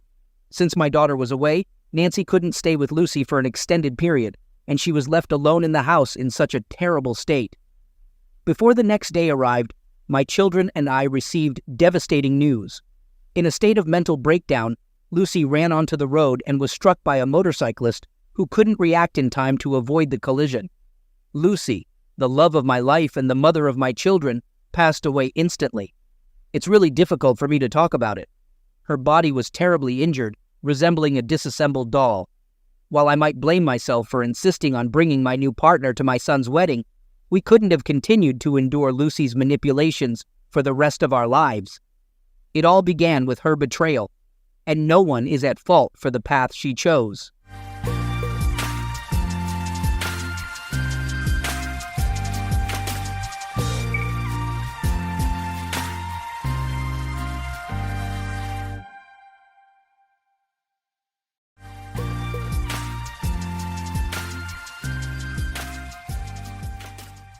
I'm not the type of person who wants to see everything fall apart and burn. When I noticed something was wrong with my wife, I didn't hesitate to talk to her about it. I asked her why she had stopped talking to me, hugging me, and being close to me. I even asked her why she seemed uncomfortable with my touch. It wasn't easy to get her to open up at first, but eventually she did. And what I heard broke my heart. She said she didn't feel like I was enough for her, that she had to do everything herself and couldn't rely on me. She felt like she had to make all the decisions and handle everything, including the kids. She even said that maybe she would be better off alone. Hearing all of this was a shock, but I didn't want to fight with her. I love her so much that I accepted what she said and told her I understood her pain. I promised her I would work on my behavior so she wouldn't have to stress about it. I just want to make things right because she means the world to me, but it's tough, you know? Despite all that, I do. I still have my own thoughts that keep me awake at night. That's actually why I ended up seeking support from this group. Because the accusations my wife is making against me just aren't true. At least not from my perspective. I genuinely believe I'm a good husband who meets the norm. I work around 8 or 9 hours from home, and when I'm finished, I dedicate myself to taking care of my boys. I play with them, feed them, take the older one to swim lessons, and tuck them in at bedtime. I'll even wake up in the middle of that night if they need me.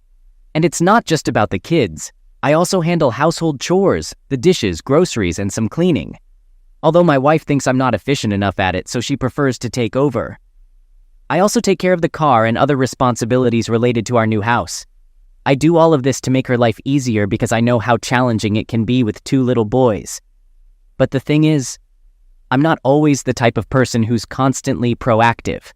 You know, there are those people who can't sit on the couch for 5 minutes without thinking about what to do next, what needs fixing, what business to start, what chores are left to do. My father-in-law is like that, but I'm not. I have my own unique way of doing things, and I believe that's okay too. At the end of the day, when the kids are finally asleep, work is checked off, and the house is in order, I look forward to unwinding with a movie or some video games. I've never been the entrepreneurial type who wants to start my own business. I thrive when I'm given tasks to excel at in my field. There's nothing to be ashamed of. Plenty of people are like me. I'm not chasing some flashy career or dreaming of swimming in money. I'm just an ordinary guy. But things have been different lately. I've noticed my wife having issues with my approach, even though we've had 9 years of blissful marriage. It all came to a head in December, and since then I've been pushing myself to go against my natural personality. I've been doing extra groceries, fixing up things around the house, barely taking a moment to rest in the evenings. I thought she'd appreciate it, but her attitude towards me remained unchanged. So I mustered up the courage to confront her. My emotions running high, I looked her straight in the eye and asked her point blank, "Do you even want to save our marriage?" Her response hit me like a ton of bricks. I don't know, I couldn't believe it. Was she that clueless or just indifferent? I gritted my teeth and pushed on, asking her if she was willing to go to marriage counseling. And once again, she had the audacity to reply with that same infuriating answer. I don't know. I couldn't take it anymore. I snapped at her, telling her that this was not the time for indecision. Our kids could end up with divorced parents if we didn't act fast, and her lack of commitment was unacceptable. She finally agreed to go to therapy after much prodding, but true to form, she showed no interest in taking any initiative. I had to do all the legwork in finding a therapist myself. And during one of our counseling sessions, she dropped some brutal truths that cut me to the core. She said she only married me to impress her family and fit into their idea of a perfect, happy family with beautiful children.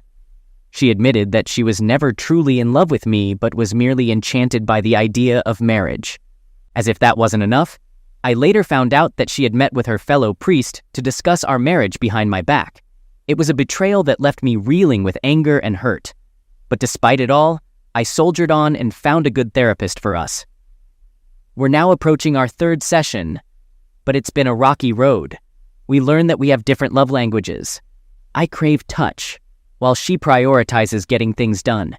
It's been a constant struggle, and to make matters worse, she hasn't shown me any physical affection since we started counseling. No hugs, no touch, nothing. The therapist was taken aback when she heard that my wife and I hadn't slept in the same room for 6 whole months. My wife tried to explain it away, saying that she's been sharing the bed with the kids and there's simply no space for me. But the therapist didn't hold back. She bluntly told my wife that it's a terrible example to set for the kids, denying their own father access to the bedroom. She even suggested that we should go to IKEA and buy a single bed to put next to the big one. So I went ahead and did just that. I bought the bed, assembled it, and now I sleep there. But I still feel just as alone as before. My wife is all the way to the left, the boys are in the middle, and I'm stuck on the far right, feeling like an outsider in my own marriage. From the very beginning of this issue, my wife has been changing her story. Now she's saying that she's depressed from being stuck at home with the kids all the time. She's claiming that she said all those hurtful things because she was just too emotional. But I would never dream of saying anything like that to her, no matter how upset I am. So my wife went back to work, and we had to hire a nanny to handle the kids. The only change I noticed is that we started talking more. But I ain't just her buddy, I'm her husband too. And there's zero closeness between us, and it ain't looking like it's going to improve anytime soon. No signs of it. She doesn't give a duck about our marriage counseling sessions. I'm the one who has to keep setting them up. Things are much worse than I thought. My buddies were saying, "Dude, your wife is totally cheating on you." And at first, I thought it was like some sci-fi movie stuff. I didn't believe my wife would do that. But today, everything changed. I caught her red-handed by installing a voice-activated recorder in our car for just 3 days. She used the car to go to work and the gym, and bam, she called him, or he called her twice. I heard every word of their video conversation on the phone and got all the evidence I need. They were talking about personal stuff, like when my wife and I first met 9 years ago. You know, all that attraction, inside jokes and stuff. I haven't felt that with her in a long time. Believe it or not, they were planning a vacation together and she wants to visit him in July, giving him 2 years to move back to our country. I can't wrap my head around it. They were even discussing closeness details, and she straight up said she's leaving me to be with him. They were talking about their favorite positions, so you know they were real close. I listened to an hour-long recording of it all. I need to process it, and I'm meeting with an attorney next week. Thanks to my friend's suggestion, I wouldn't have bought that voice recording device if it wasn't for him. Someone might call me a moron for placing it in the car, but I don't care. I don't feel guilty. I can't stop thinking about my kids and what she's done. They've been up to something since last September, and it took me 2 months to notice changes in her behavior. Next week, I'll be taking care of my old father in another city for the entire week, so she'll use my home office. She'll probably be talking to him in my office.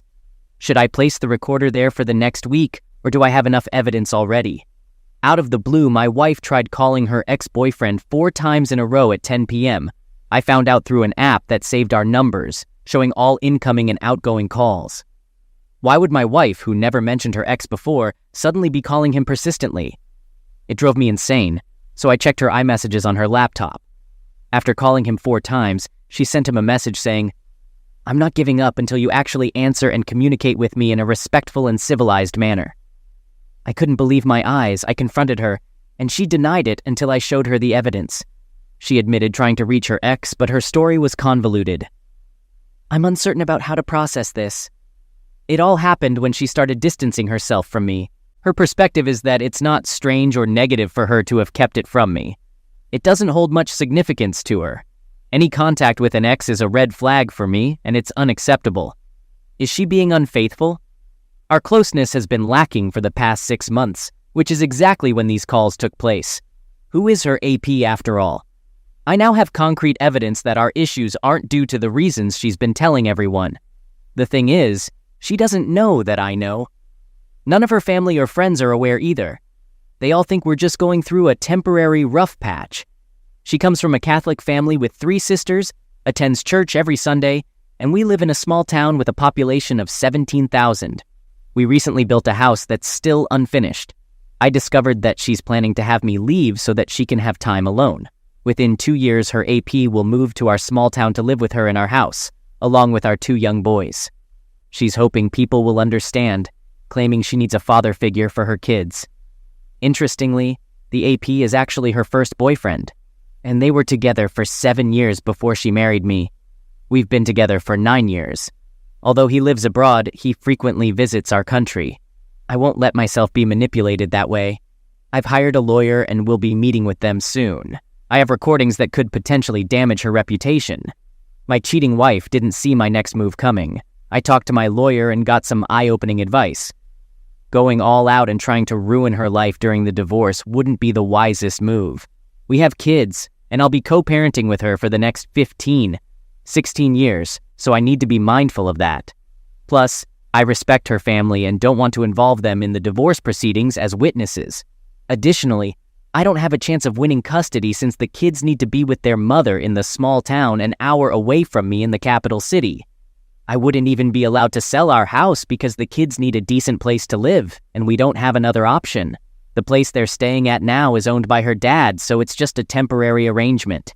It sucks, but that's the reality in the Czech Republic, Europe. After our conversation, the lawyer sent her the divorce papers, set to be delivered right after Easter in the Czech Republic. Yesterday I had a day off, so I took care of my 1-year-old son while she worked in the capital city, about an hour away. Meanwhile, my brother helped me pack up my belongings from the apartment and load them into his car. To add to the chaos, the postman delivered the divorce papers, or an invitation to mediation so we could divide everything amicably. According to the papers, she's in a relationship with this guy, mentioning his first and last name, and that's apparently the reason for the divorce. But at least the evidence I have will be useful for child support and such. It'll be leverage in my favor. When she walked into the house, I confronted her, told her I knew everything, and insisted she contact my lawyer. Then I handed her the divorce papers and left to visit her parents. Naturally, she asked how I knew and denied everything.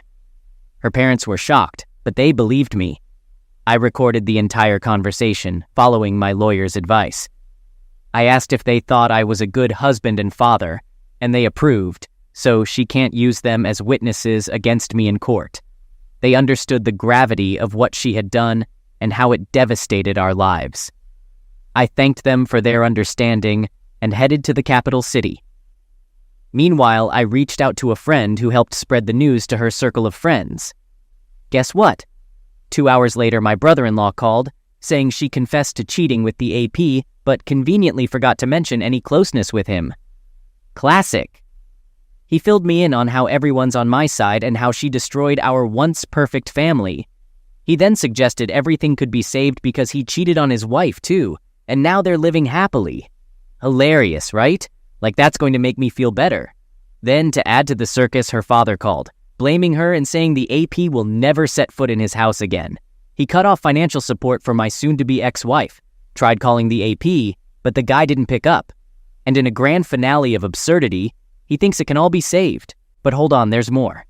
Her sister sends me a text saying she's fully on my side, yet she believes the situation can be salvaged. It's good they're supporting me, but are they all delusional? It's ridiculous, as if this mess could be magically fixed. It's infuriating. I really don't think our relationship can be saved, and I'm quite certain about it. I worry others might think I lack concrete evidence for leaving her. They aren't aware of the specifics of the evidence I have. All they know is that it's some sort of tape. I've got recordings of her saying things like, "Make sure you can last longer than 3 seconds. When I come to visit you in Brussels, I'm curious if your dad's Johnson is as big as yours. I'll ask that woman how long your brother's Johnson is and let her know how big yours is. Oh, I love you so much. Well, I'm finally going to leave my husband. About time. Record yourself and send me a video. I want to see what I'm missing. Just showing you a glimpse of what your sad life without me will look like. Giving you a generous 2 years to figure out how to move back here. Crazy idea. So guess who's calling back now? Yep, my ex. Just like all my friends predicted after her family gave her an earful. She's been texting me, confessing she had no clue what she was doing. Life would be unbearable without me. I'm so sorry for everything I've done. I'm waiting with the kids for your grand comeback, blah, blah, blah. So my lawyer finally laid out the divorce terms I want, and now we're waiting for her lawyer's response. But in the meantime, my mother-in-law flooded my phone with texts complete with Christian links about forgiveness, convinced my wife's been possessed by some evil spirit. And if that wasn't enough drama, her sister jumped on the blame train, telling me I'm the one ruining the marriage. According to her, it's all my fault for being selfish. But wait for it. Now my wife's teary-eyed and apologetic, wishing she could turn back time. Suddenly, I'm the selfish villain destroying the marriage by divorcing her. Yep, it's all on me now. Like I'm the bad guy for wanting out. I felt guilty for a moment today, like it's all my fault. They really know how to sway me. But you know what? It's tough. But I'm not changing my mind. The divorce is happening no matter what. In the Czech Republic, kids as young as ours are expected to stay with their mother in case of a divorce. Since she lives an hour away in a small town and the kids have their kindergarten and nursery there, a 50 split isn't feasible. I'll be an every other weekend dad with some additional access whenever I want. It's sad and painful, but it is what it is. I've been thinking about this unusual idea of suggesting some terms to reconcile with her. I don't love her anymore, but I do it for the kids because I care about them a lot. It wouldn't be a marriage, more like a partnership with separate finances. She'd need to move from her hometown to the capital city where I live. Also, I'd insist on having GPS in her car even when she's older and can't drive. I'd check her phone daily, and in return, I get to go on dates with other girls for 7 months. I might even cheat during the relationship and not tell her. If she finds out, whatever. No marriage. Anyway, I don't really care. It's just an idea, nothing serious, and I probably won't go through with it. I'm just desperate to silence the family accusing me of abandoning the kids. What do you think? Crazy, right? But I don't have any other bright ideas now. Currently, I'm crashing at my parents' place, sleeping on the living room couch. The dining table has become my makeshift office entertainment center, and my clothes are scattered on chairs. I work from home for about 8 hours a day, then pitch in with chores for my elderly parents, who are 90 and 82 years old. I handle groceries and drive them to doctor appointments. Besides that, I try to hit the gym or catch a movie to distract myself from negative thoughts. I see my kids every weekend. My ex drops them off, and I drive them back. Just to clear things up, I did a paternity test, confirming the boys are mine. The divorce terms situation is messy now, and it's tough to predict how it'll play out. I'm crashing at my parents' place, and as a dad of 2 and a grown adult, I have no other place to go. So I'm asking for a decent amount of money from my wife. She's agreed to take over the mortgage for the house, but is offering only a third of the money I'm asking for. She justifies it by saying that's my contribution to building the house. It's messy. I didn't cause this situation, but I need a place to live. Getting 1/3 of what I asked for won't cut it for buying a flat. The back and forth with our lawyers continues. She wants to keep the house, but she might be forced to sell it, which is what she should have done from the beginning. It'll be tough for her to manage the mortgage payments and pay me. We'll see how it pans out for child support. She's asking for more than reasonable, and we need to agree on that. On top of that, she insists I should be the one picking up the kids from the small town and driving them back at the end of the weekend. It's a lot of fuel and time on my part. In my opinion, it should be the other way around. She should be dropping them off, and I should drive them back. So you can see that she's the one responsible for all of this, but at the same time, she's ready to argue about the divorce terms. It's frustrating. My wife tried to convince me that she's remorseful and regrets what she's done. She told me she ended things with her affair partner, saw an exorcist, confessed to the affair details, and left it to God's hands. I laughed and told her I don't care about her priest. She should confess to me. I gave her a chance to come clean and asked her how many times she had been close with him. She denied it. Then I brought up the party she had with her work friends back in November and asked her why she rented an Airbnb for the night instead of staying at one of her friends' places. She went numb and couldn't find any words except for asking me why I keep torturing myself with it. I explained that if she truly felt remorseful, she wouldn't keep lying. 2 months after I left her, it was clear she wasn't being honest. I explained to her that for me, closeness over video chat is just as significant, and I'm aware that she had it with him. She couldn't even keep track of how many times she had done it with the AP. Then I confronted her, asking her how she envisions us getting back together. I pointed out how she would start a conversation with me and then lie in the very next moment. I asked her if she was aware that I would be checking her phone every day and what she thought about that. She snapped back, "That's not trust. That's just treating me like garbage, right?" At that moment, our son interrupted, and the conversation was wrapping up. I added, "Don't forget, it's not just me you cheated on, but also our 2 beloved boys." It devastated her, and she started yelling that I'd better not say anything like that again in front of our kids. It's funny. Her sister spilled the beans on how my wife acts sad and cries every day because of this situation. She's two-faced, acting all sad with the family but lying to me. She even said she could be with the affair partner and her family wouldn't care. As if I should be grateful she ended it with him and now she's in control. Seriously, divorce? After some lawyer discussions, we've agreed, and the divorce will be done soon.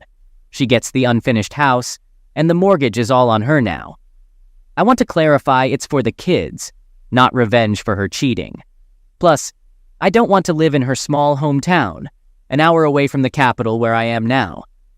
However, I'm getting back what I invested in the house, and the amount is actually pretty good. Child support isn't bad, and we've agreed she drops the kids off in the capital every other weekend. I just have to drive them back. But honestly, seeing my kids only on weekends hurts so much. I can barely handle it. I can't bear the thought of my 1- and 3-year-old boys growing up without a father because of their mother. I wish I could have them with me, but Czech law doesn't allow it. I might have to start driving there midweek or find another way to make it work. As for her, she keeps saying she still loves me and wishes she could undo the past. She claims she suffers every day because of what she's done. She's softened to the point where she doesn't mind if I check her phone. It wouldn't make her feel bad anymore. She apologized to my parents and seemed genuinely sorry. She's willing to do whatever it takes to make things right. Now here's a shocker. Her affair partner got dumped, according to mutual friends. Can you believe it? He has a family in Brussels and didn't want to risk getting caught in this mess. It was all just a game for him, playing my wife. I'm moving on, not letting her toxic behavior drag me down. The divorce is happening and there's no going back. Good riddance to the cheater. I've got better things to focus on and a brighter future ahead. Life goes on, and I'm not wasting more time looking back at the mess she created. How can you tell if your wife is cheating on you? Did her mood suddenly change, or did she start going out in the evenings? Did she express a desire to have fun with her friends, or show any other unusual behavior worth noting? As for me, let's just say I had a strong intuition. When I got home from work, she was on the phone. The moment I walked in, she hastily said, "I have to go, he's home, bye," and immediately hung up, looking at me innocently.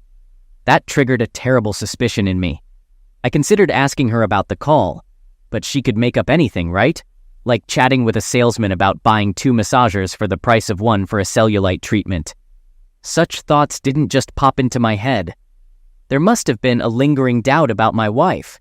I didn't like it, and I didn't want it to bother me every day. I'm not good with change. I prefer to stay out of something that's already working fine to avoid making it worse. Let me introduce myself and tell you about my family. I'm Ron, and Cindy and I have been married for 24 years. We have 4 children, 2 adults and 2 teenagers. We're not wealthy, but we make enough to live comfortably.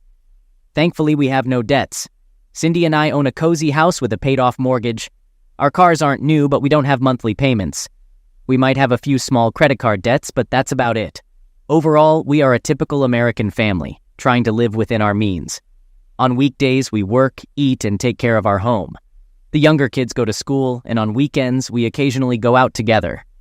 Cindy and I try to keep up with our kids' interests, whether it's sports, art classes, scouting, or any other activity. Sometimes we even have family dinners around a common table, a rarity in these times. Our bed life is probably like most middle-aged couples. We make love once every 2 weeks or so. I might wish it were more frequent, but, it takes 2 to tango. Lately, Cindy hasn't been enthusiastic about that kind of closeness. That was a pun. Because of my supernatural intuition, I fear I have to be vigilant for any strange signs from her. It's like I don't trust her without any apparent reason. I'm hoping this nagging feeling in my stomach is just normal indigestion and not a sign of what I suspect. My main problem is that I'm not a detective or an expert. I'm just an average middle-aged man unfamiliar with hidden cameras, phone tapping, computer hacking, and other spy techniques you might have heard about. Moreover, I'm not wealthy enough to hire a private investigator to follow my wife, especially when I don't know where to look or what to look for. Cindy manages our finances, so I have no idea about her payments. If I start going through paperwork, she'll notice and want to know why I'm buried in bills. What am I supposed to tell her? Honey, I've got a suspicious feeling in my stomach. Are you growing horns for me? Yeah, and she'll probably say, honey, I bet you'd rather go for a break than deal with that. A bit of family background. Our marriage appears quite ordinary, as it should be at our stage in life. I met Cindy in our early 20s, we dated for about a year, and then we got married every 2 years. She had a baby when we reached 4 children. Honestly, I got tired of babies popping out like moles in a slot machine, so I had a vasectomy after her last birth. One night, everyone in our house, 2 teenagers, my wife and I, had dinner together. The kids talked about their school day, and Cindy shared details about her part-time job at the library. After our 2 youngest started college, Cindy got bored being home alone, so she got a part-time job at the local library. Her schedule was irregular, making me wonder if the library was a place I should check out. But how was I supposed to do that? Taking a day off work to watch who goes in and out of the library isn't practical. Forget the library. I had a better idea. I could catch her at her women's card club tonight and start my private investigation after she left. To do that, I'd have to discreetly follow her in my trusty old pickup truck. I can't afford a rental car like husbands in stories about cheating wives. Anyway, Cindy left for the card club, and a few minutes later, I quietly slipped out. I knew where she was going since she told me and left a phone number.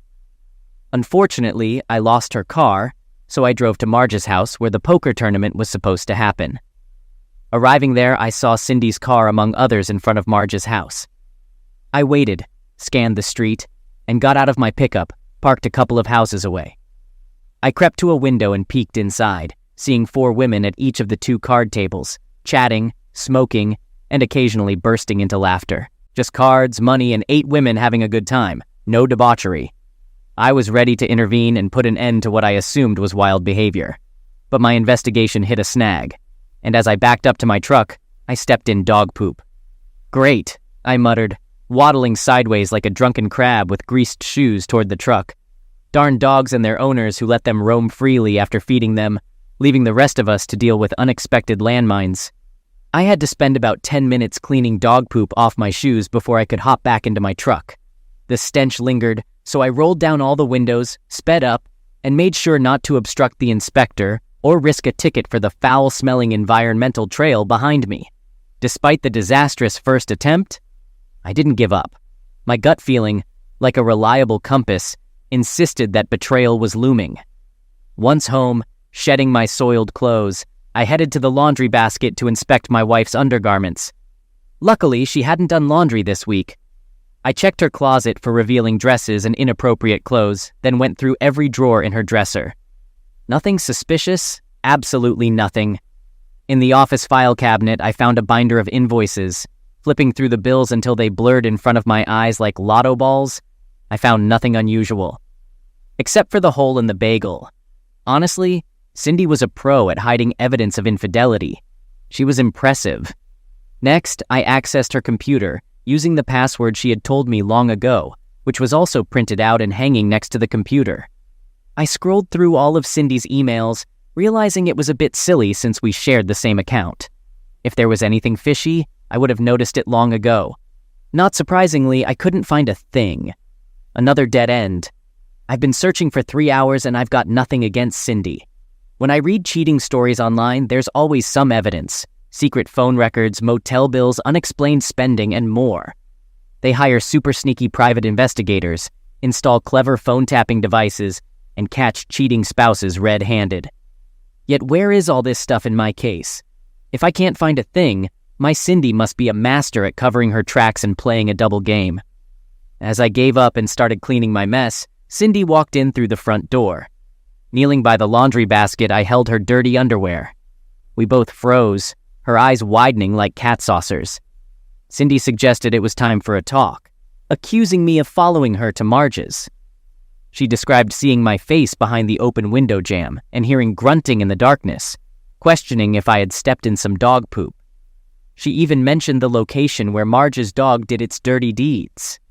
In response, I dismissed the idea of Marge having a dog, likening it to King Kong. I sat there with a silly smile, dirty clothes in hand, feeling trapped. My face and neck grew hot, my throat went dry, and I lost the gift of English speech.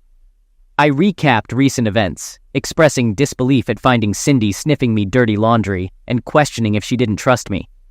I mumbled about whether she truly believed I was cheating on her, stammering in my defense. Cindy suggested we talk and led me to the living room.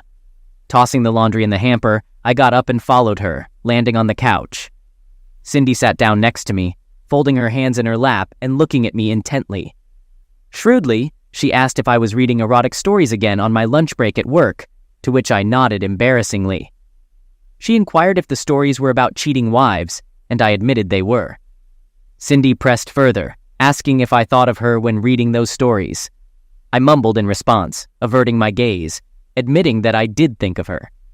I justified my actions by explaining that I followed her to Marge's because upon returning home from work, I found her on the phone, hastily saying, "I gotta go," and hanging up. I went on the offensive, challenging her to explain her behavior. Cindy looked at me with raised eyebrows and a broad smile, shaking her head. She expressed uncertainty about whether to be mad at me or just hug me. Grinning, she mentioned not knowing who she should direct her feelings toward. In response, I frowned and stared back, asking about the person she was talking to when I walked in, urging her not to lie to me. She casually shrugged, disclosing that she was talking to my mother. Apparently, my mother called her almost every day, and Cindy seemed amused by my big investigation triggered by a call from my mom. She remarked on how she felt stupid for forgetting about my mom, highlighting that my mom was yet another phone-happy individual. Cindy tilted her head, smiled slyly at my guilty conscience, and then moved closer, placing her hands on top of mine and squeezing them lightly. Cindy inquired if I had ever found her behavior suspicious or distrustful, to which I admitted that it was just a gut feeling. She continued to smile and affectionately called me a miracle, expressing love despite my quirks. She wrapped her hands around my cheeks, declaring me her favorite man and reassuring me of her love. She acknowledged the need to improve our closeness and suggested addressing it immediately. With those words, she took my hand and led me into the bedroom, locked the door, dimmed the lights, and began undressing me. She asked if I felt better now with sly demons bouncing in her eyes. In response, I expressed my love and admiration, but questioned the warning signals from my gut. Cindy responded with laughter, holding her stomach and wiping away tears. She retrieved a blister of pills from the medicine cabinet and tossed it on the bed, seemingly finding humor in the situation. As I popped the wheels and froze, my wife suggested that I take 2 pills for indigestion. She listened to the rumbling response of my stomach and gave me a stern look, urging me to stop sniffing her dirty underwear. She found it disgusting and agreed with Cindy, acknowledging that when Cindy is right, she's right.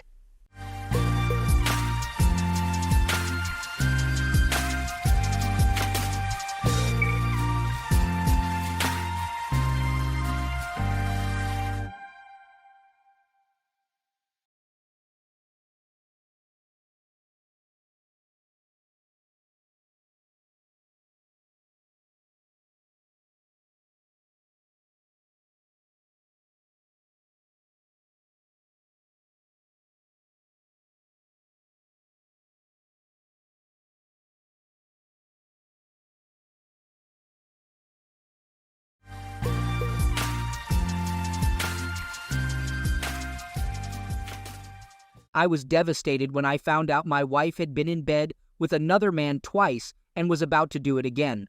I've read about the overwhelming emotions that hit a person when they realize their once solid and reliable marriage is now just a story. When the emotional storm settled, My marriage was unrecognizable. Everything was gone. Trust, respect, admiration, concern, and love had all disappeared. All that remained was devastation, pushing me to give up and walk away. I wanted to end my marriage. There was nothing worth saving. My wife had turned our life into a pile of garbage. Susie and I had a bad fight about remodeling our living room. She thought the furniture was old and wanted to redecorate, but I explained it was only 2 years old, expensive, and not worth replacing. She insisted on something new, and I may have made a mistake by suggesting she was tired of me. She sarcastically said she might go to bed with someone else, and in anger, I shouted that she should decide what she wants, but not expect me to wait for her. When she mentioned she should have married Bill instead of me, I got furious, yelled that I never wanted to hear her name again, and refused to buy new furniture. The argument ended, and I left for the club to cool down. Bill had always been my main rival, the golden boy in our community. He once had his eye on my wife, but she chose me. Though they met during a short separation, he almost succeeded in winning her over. Despite my hard work and success, Bill's seemingly effortless prosperity made me jealous. I had no interest in pursuing a career in business. My upbringing emphasized the values of hard work, honesty, and reliability. I was taught never to harbor jealousy towards others' success. Despite these principles, a certain sensitivity lingered within me, particularly concerning Susie. The memory of their first meeting and the way he touched her remains etched in my mind. Around 9 in the evening, my home phone rang on my mobile. Deciding to let it go to voicemail, I avoided speaking to my wife. Stress and a few beers fueled my decision. I feared uttering unpleasant words that I might later regret. Upon listening to the voicemail, the message conveyed an apology for an earlier exchange. The caller urged me to contact Susie since I wouldn't be returning home soon. The message hinted at going out alone, concluding with a cryptic remark, "It wasn't enough." As I began to recover from our earlier dispute, anger resurfaced. Pouring another beer, I consumed it hastily before setting out to find her. Checking all the town's bar parking lots proved futile. Her car was nowhere in sight. Suspecting she might be with someone familiar, I headed to Patty's best friend's house. To my dismay, Susie's car was parked there. Dave, Patty's husband, greeted me at the door, mentioning the night out and their decision to go bar hopping. When I inquired about Patty's car, he confirmed their presence at a bachelor party. Determined to locate them, I visited the bachelor's place, discovering Patty's car in the parking lot. Contemplating a direct confrontation with Susie, I opted to sober up in the car before taking any action. Around 11, they emerged from the bachelor's place and departed in Patty's car. Following at a discreet distance, they made their way to a downhill bar, as Dave had suggested. Observing from the parking lot, I anticipated their move to the next location. At precisely 11:30, they arrived at what seemed to be their final stop, a pub and a hotel. Concerned about Susie's intentions, I realized I needed to find out more. Attempting a makeshift disguise with a baseball cap and a plain t-shirt from the trunk, I sneaked into the pub. Despite not being completely sober and my failed attempt at anonymity, thanks to my name on the t-shirt, I figured it was better than no disguise at all. Inside, I spotted Susie with Bill, seated at the back of the bar, engrossed in conversation. Seeking a discreet vantage point, I noticed an empty bus behind Susie. Silently moving there, I overheard their entire conversation, except for a few whispered moments. Susie thanked Bill for coming, and he reciprocated the sentiment. Bill reminisced about their time together 7 years ago, and twice since my marriage to Susie. Their reunion tonight seemed driven by a desire for revenge after our earlier fight. As I listened, the painful truth unfolded. Susie had betrayed me twice before and planned to do so again tonight. Despite her professed love, her actions revealed a selfish and indifferent nature. Her motive wasn't love. It was revenge, shattering my perception of our relationship. The conversation left me devastated, and I realized I no longer loved her. It was a profound loss, and I nearly succumbed to tears, accepting that it was over. I waited, contemplating how much time would elapse before they proceeded to the room. The words exchanged between them hinted at Susie's readiness, and I could almost envision the smile on her face. Aware of her presence based on their conversation, my anger simmered beneath the surface as they stood up and made their way to the elevators. Suppressing the urge to lash out physically, I trailed them to the lobby.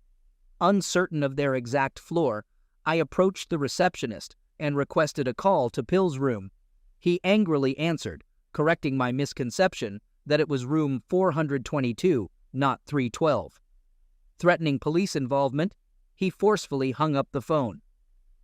Taking the elevator to the 4th floor, I approached room 422. Eavesdropping until their actions became apparent, I knocked assertively, savoring the anticipation of disrupting their illicit rendezvous. Stepping back from the peephole, I forcefully slammed the door, causing the safety chain to break. The shocking scene revealed my with nothing on wife on the bed, her face turning pale as she screamed. Pill protested, exclaiming, "Oh my God, no!" as he recovered. He demanded my departure, threatening to summon security. Despite Susie's pleas, I sternly informed her not to return home. Surprisingly calm, I sat in the car for a while to calm down further. I waited to see if the police would show up or if Susie would leave with Pill. About 15 minutes later, Bill left the hotel and Susie got into her car. They didn't stay in the hotel room after I left, but the damage had been done. Adding insult to injury, or as they say, pouring gasoline on the fire, gave me an idea. I went home and went to bed. I'm not sure when the phone rang, but it was Patty calling. She explained that Susie is staying with Dave and her, so I shouldn't worry. I told Patty that I won't worry about Susie anymore. I don't care. Patty woke me up unnecessarily. I asked about the time, and she said it's 3 a.m., claiming I can't say I don't care, knowing I love Susie and she loves me. Patty shared that Susie is at their place, crying about her mistakes tonight, wanting forgiveness, and asking to come back home. I informed Patty that Susie can't return home and asked about her previous involvement with Pill. Patty expressed relief for not having a serious hangover and being up since 8 a.m. By 10 a.m., I was ready to face Susie. I called Patty and told her Susie could come back home if she wanted. I stood at the entrance when Susie arrived, accompanied by Dave and Patty, probably to ensure no physical damage. Seeing a pile in the front yard, Susie asked what it was. I explained it's everything reminding us of each other, including gifts, photos, and old furniture. I set our wedding photo on fire as a symbolic act, signaling the end of our marriage. Flames quickly engulfed everything, leaving only ashes and charred furniture frames. I told Susie she won and hoped it was worth it. Our marriage is over, and she can take everything. I don't want anything and hope not to remind her of me. She'll get details from my lawyer. Shortly after, sirens approached, police arrived, and firefighters extinguished the remaining embers. I apologized for the trouble, clarifying I burned the remnants of the marriage. I was taken into custody. As they led me away, I saw Susie crying. I spent a couple of days in jail, and a psychiatrist was called to assess my mental state. They discovered that I was distressed and devastated, but still mentally sound, surprisingly. They might have released me earlier, but they wanted to observe me for a few days just to be certain. I paid the bail and retrieved my car from the office parking lot, where I had stored the things I wanted to keep, mainly clothes and personal items. Then my trial began, and I admitted guilt to all charges, receiving a $5,000 fine plus court costs. It was a small cost to end my shattered marriage. Susie contested the divorce, persistently leaving voicemails on my mobile, pleading for forgiveness and reconciliation. Despite the $5,000 cost, I never heard from her after leaving a message on her home phone, expressing that while she claimed it meant nothing to her, it meant everything to me. The divorce was finalized, and I gave her everything she desired just to put it behind me. Pill's wife discovered the situation, divorced him, leaving him in a difficult situation. Susie wasn't the only wife he had comforted during marital troubles. A couple of weeks after finding him with his wife in a hotel room, I encountered Pill in a bar. I suggested he might face a serious accident when his divorce was finalized, and he started selling off his remaining possessions. Soon, he left town, and not many people seemed to miss him. Occasionally, I bump into Susie on the streets, and she apologizes, asking if I'll call her to talk. I just nod and walk away. To this day, I haven't called her, though she continues to ask. Maybe someday I'll decide to call her. Story 2. My wife and I have been together for 2 decades. We first met during our freshman year of high school and have been inseparable ever since. We shared many milestones, from losing our purity to each other, to attending prom, and even going to the same college after graduation. After finishing college, we got married and settled down to build our life together. Starting a family was always part of our plan, and when we secured good jobs, we decided to make that dream a reality. Fast forward 11 years, and we now have 2 kids, own our home, and are on a path to early retirement for travel and other experiences we've longed for. Everything seemed like a dream until tragedy struck. My sister-in-law was diagnosed with lung cancer. She was not just family, but also my wife's best friend. My wife supported her throughout her fight against the disease, but sadly, she eventually passed away. It was a devastating blow to our entire family, my wife especially. My sister-in-law was a beacon of light in our lives. My wife took it the hardest because they were incredibly close, sharing everything from shopping trips to personal secrets. I stood by my wife during her grief, helping her navigate through the toughest period of her life. After about 6 months, she started to recover. During her mourning, she read through her sister's journals and notebooks, trying to understand the emotions and provide support. What hit my wife deeply was the feeling that her sister hadn't accomplished enough in her life, taken too soon. Reading the journal entries made my wife realize her sister's unfulfilled aspirations. Motivated by her sister's untimely departure, my wife expressed a newfound determination to live life fully. She wanted to travel, experience skydiving, and savor every moment. I wholeheartedly supported this mindset, aligning with the reason I had been working 60 hours a week since college to retire early. In the coming weeks, my wife embraced this philosophy, taking pottery classes, teaching herself rock climbing, and even planning a bungee jumping adventure for her and our son. It seemed like she was fully embracing this new adventurous lifestyle. I didn't pay much attention to it. I felt happy for her as she was recovering from the loss of her sister. However, one evening after she returned from the climbing gym, her behavior seemed different. Before that, she had been enthusiastic and positive about embracing a new chapter in her life. After dinner, when the kids were in their rooms, she took me out to the patio. We shared a couple of glasses of wine and gazed at the stars. Towards the end of our conversation, she brought up the idea of both of us having a hall pass. For those unfamiliar, a hall pass in a committed monogamous relationship is a one-time opportunity for both partners to have closeness with someone outside the relationship. I was completely taken aback by her suggestion. It seemed to come out of nowhere. So I asked her why she was bringing it up. She reassured me that she loved me, but felt like she might be missing out on a part of life because she had only ever been with me. She tried to phrase it in a way that wouldn't hurt me, but it was impossible not to feel terrible when she said that. I expressed my lack of support for the idea. We had been married for 20 years, and I couldn't understand why it suddenly became an issue. I had no desire to be with anyone else, and I wasn't comfortable with her being with someone else either. We were about to go back inside, but I paused and asked her if there was someone she was interested in. She hesitated to tell me the truth, but after a few moments, she admitted that there was someone at the climbing gym she found attractive. She mentioned he had been flirty, and he recently invited her out for drinks. Although she assured me that she declined and made it clear she was married, I went to bed that night feeling uneasy. It took a few days for me to come to terms with what she had suggested. I was deeply hurt, but eventually I forgave her, and we pretended the conversation never happened. About a week later, she told me about an outdoor climbing class offered by the gym, and she wanted to sign up for it. One Saturday, she left early in the morning for the class, or at least that's what I thought. Since our daughter had started lying about her whereabouts, we asked her to leave her location on Snapchat Maps for verification. That afternoon, when our daughter claimed she was going to a friend's house, I checked the maps.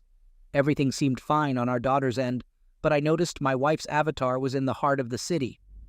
I was a bit perplexed because I had been informed that she was heading to a park about 30 minutes outside of the city. Checking the location, I discovered she was at a bar. I tried to make sense of it, thinking she might be hanging out with people from the climbing gym after their climb. However, a sinking feeling in my gut couldn't be ignored, recalling what she had mentioned about a guy from her climbing gym inviting her for drinks. Wondering if she was there with him wasn't too much of a stretch. I was home alone, and the bar happened to be about a 15-minute walk from the house, so I took the dog for a walk, keeping an eye on the map.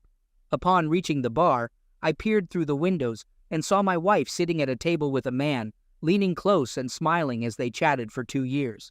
The man reached across the table, holding my wife's hand, and she allowed it, While hand-holding isn't necessarily cheating, it hinted at something more. I went home before my wife spotted me there and waited for her return. Throughout the wait, I was undecided on whether to confront her or investigate on my own. When she came home and, before saying anything to me, went straight to the shower, I tried to initiate a conversation, but she dismissed me, citing post-climbing sweat. This confirmed in my mind that something had happened while she was with that man. She had left her gym bag near our bed, and I noticed her phone was still inside. I pulled it out and searched for information about the man, checking her text messages. I found a chat with an unsaved number starting about a week before she asked me about the hall pass. Scanning through the messages for keywords indicating an affair, I found a few exchanged pictures and explicit messages. Then I saw plans for them to meet at the bar, even coming up with a lie to tell me and his partner.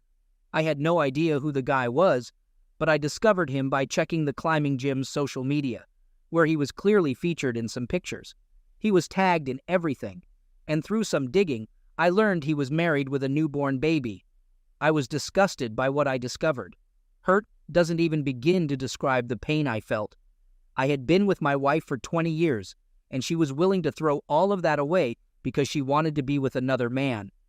I was furious and utterly disgusted by the reprehensible actions of both of them. At the end of their message chain, there was the name of a restaurant, along with a date and time. A week had passed since I found out my wife was cheating on me, and I devised a plan to catch her in the act. While contemplating it, I realized that the wife of her affair partner deserved to know as well. On the day of the planned meeting, I sent a dozen roses to the partner's wife, including details about the restaurant on the card. I hoped it would make her believe he had a surprise for her. Waiting outside the restaurant, I observed her heading in. I followed her inside, and we both noticed our partners holding hands simultaneously. She hurried over, started yelling at him in front of everyone. My wife was surprised to see me, but she quickly got up, insisting it wasn't what it seemed. I asked her to explain the text messages, and she fell silent. I informed her that I was ending our relationship and that she could expect to see me in court. We spent the next 8 months in a divorce battle, mainly over custody. Both of us wanted primary custody, but we ended up with joint custody. I kept the house, and she received no spousal payments. Her affair partner, also divorced, had to pay child support and alimony to his ex. My ex-wife and I recently finalized the divorce proceedings, and we are finally done with each other. I honestly don't know how to move forward. Having only been with one woman and feeling betrayed, I'm unsure about the next steps. My girlfriend and I were together for 3 years before everything fell apart. I believed she was the one and planned to marry her, but she cheated on me with my cousin. It all began when we met at a nightclub 3 years ago. She was the hottest woman there, and I didn't think I had a chance, but I tried anyway. Surprisingly, she was interested, and we've been together since. She moved into my apartment a year and a half into our relationship, and I didn't question it because I was deeply in love. Then, my cousin, who used to live down south, got a job in New York. I helped him get an apartment in my building, excited to have family close by. We were good friends, often playing games online. I thought it would be nice having family nearby once he settled in, and we hung out quite often. He never hid that he found my girlfriend attractive, but I never thought he'd act on his feelings. I never noticed anything going on between them while I was around. They respected each other's space. A few months after he moved in, I was grabbing coffee with a friend, and my cousin showed up with his new girlfriend, who happened to be my girlfriend's work friend.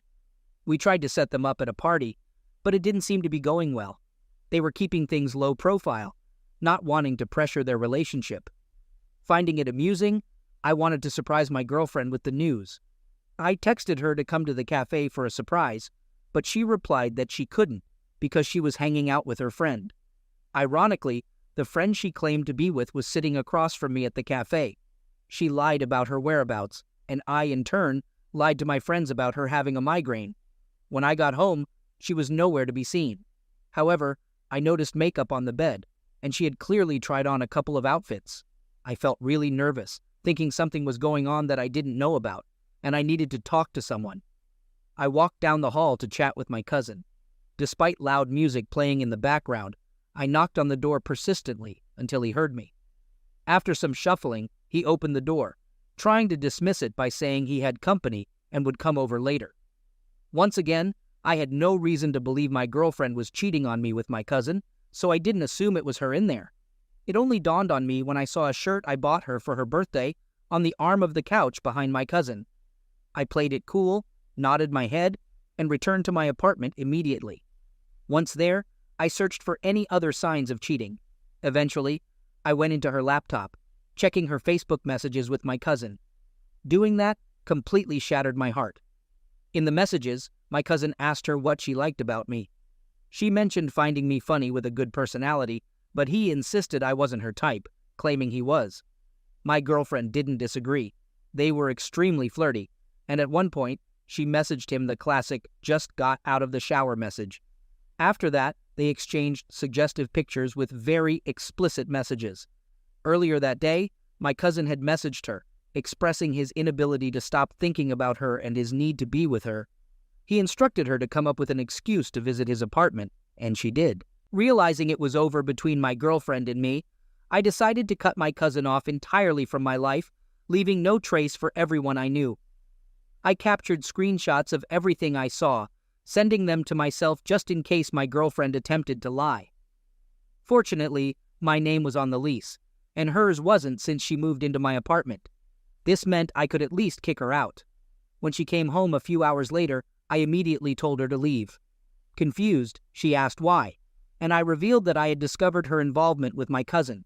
I insisted she vacate the apartment or face legal action. I left for the night, giving her a 48-hour notice to leave.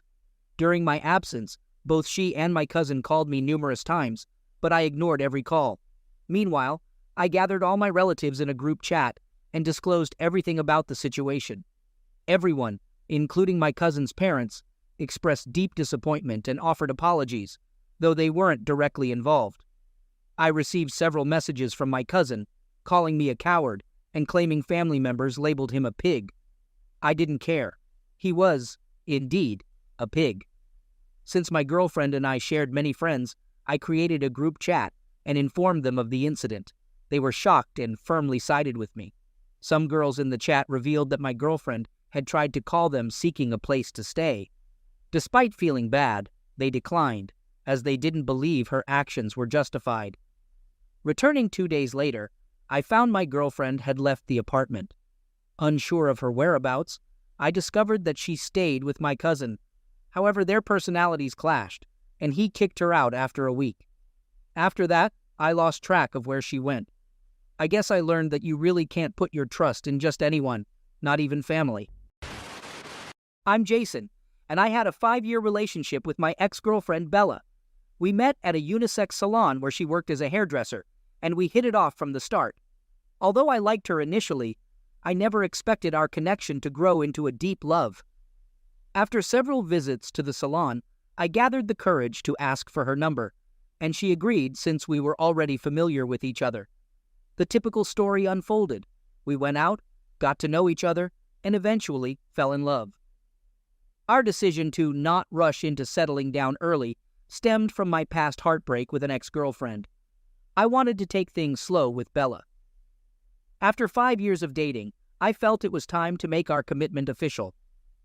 2 months before the wedding, Bella surprised me with the news that she was pregnant. While it wasn't part of our original plan, I welcomed it as a blessing. Initially, Bella and I had agreed to wait 3 to 4 years after marriage to have a child. She had experienced 2 feticides in the past, and I wanted to avoid that for her. Despite the unexpected joy of impending parenthood, planning a wedding and expecting a child simultaneously wasn't easy. Bella insisted on the grand wedding she had always dreamed of, with an expensive venue, gown, and other costly elements. While she had saved money for the wedding, I thought it made more sense to allocate our budget towards securing a home for our growing family and addressing other essential needs. However, she believed in making our wedding a once-in-a-lifetime event, arguing that we had many years ahead to focus on our child. After considering her perspective, we proceeded with the wedding she envisioned. We booked the venue, paid for the cake she desired, and she covered expenses like her gown, hairdo, and other necessities with her bridesmaids. Despite my internal reservations, I was genuinely excited about the upcoming events. I was about to marry the woman I loved, and I was thrilled that, in our 5 years of dating, she had never betrayed my trust. I thought she was a faithful partner who would stay true to me as we aged together. Unfortunately, I was mistaken. I delved too deeply into the future while my present was already a mess. Unbeknownst to me, as I smoothly planned our wedding, investing my savings to create her dream ceremony, Bella was cheating on me with someone close. I wouldn't have discovered this if her jealous lover hadn't confessed the night before our wedding. That evening, as I returned home early to prepare for my bachelor's party, my best man called, requesting a meeting to share something important. We agreed to meet at a nearby coffee shop. When we sat down, he looked uneasy, apologized in advance, and said he needed to get something off his chest. I feared he might cancel on me the night before my wedding, but what he revealed was worse. He disclosed his history with Bella, claiming he loved her too much to witness our marriage. At first, I thought it was a prank, searching for hidden cameras or friends recording us. However, he showed me a sensual picture of him and Bella, and my heart sank. He also shared a text from Bella about sneaking into her hotel room later that night for our wedding. Seeing that message dispelled all my doubts, and I tried to contain my hurt as a man, but tears welled up. The revelations continued. He admitted to being responsible for Bella's pregnancy. They planned for her to tell me it was mine, avoiding suspicion and preventing a breakup. At that moment, my world seemed to come to a standstill. Countless thoughts raced through my mind, making it tough to accept that the woman I loved and held high expectations for in our relationship was carrying my best man's child. I was furious, imagining if my anger were visible, my best man would have seen smoke. When I'd heard enough, I exploded in anger, throwing the chair I sat on and storming out. Trying to control my rage, I punched him when he followed and grabbed my arm. Then I drove off. In my car, I called the wedding venue to cancel, managing to get home. Our wedding never happened, and I can't forgive her for what she did. All my efforts and sacrifices of 5 years vanished.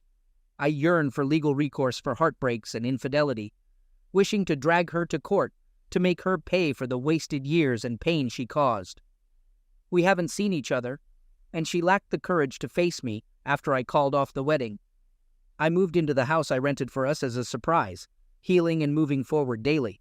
Surprisingly, my former close friend and best man tried to apologize and explain their affair, but I wasn't interested.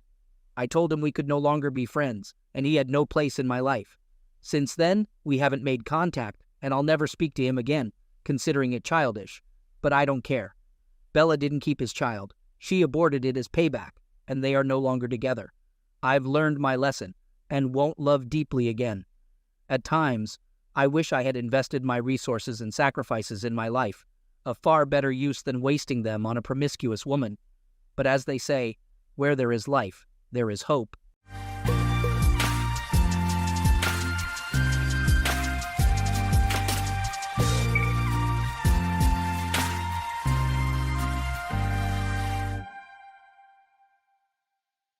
Welcome to Lost Relation Chronicles.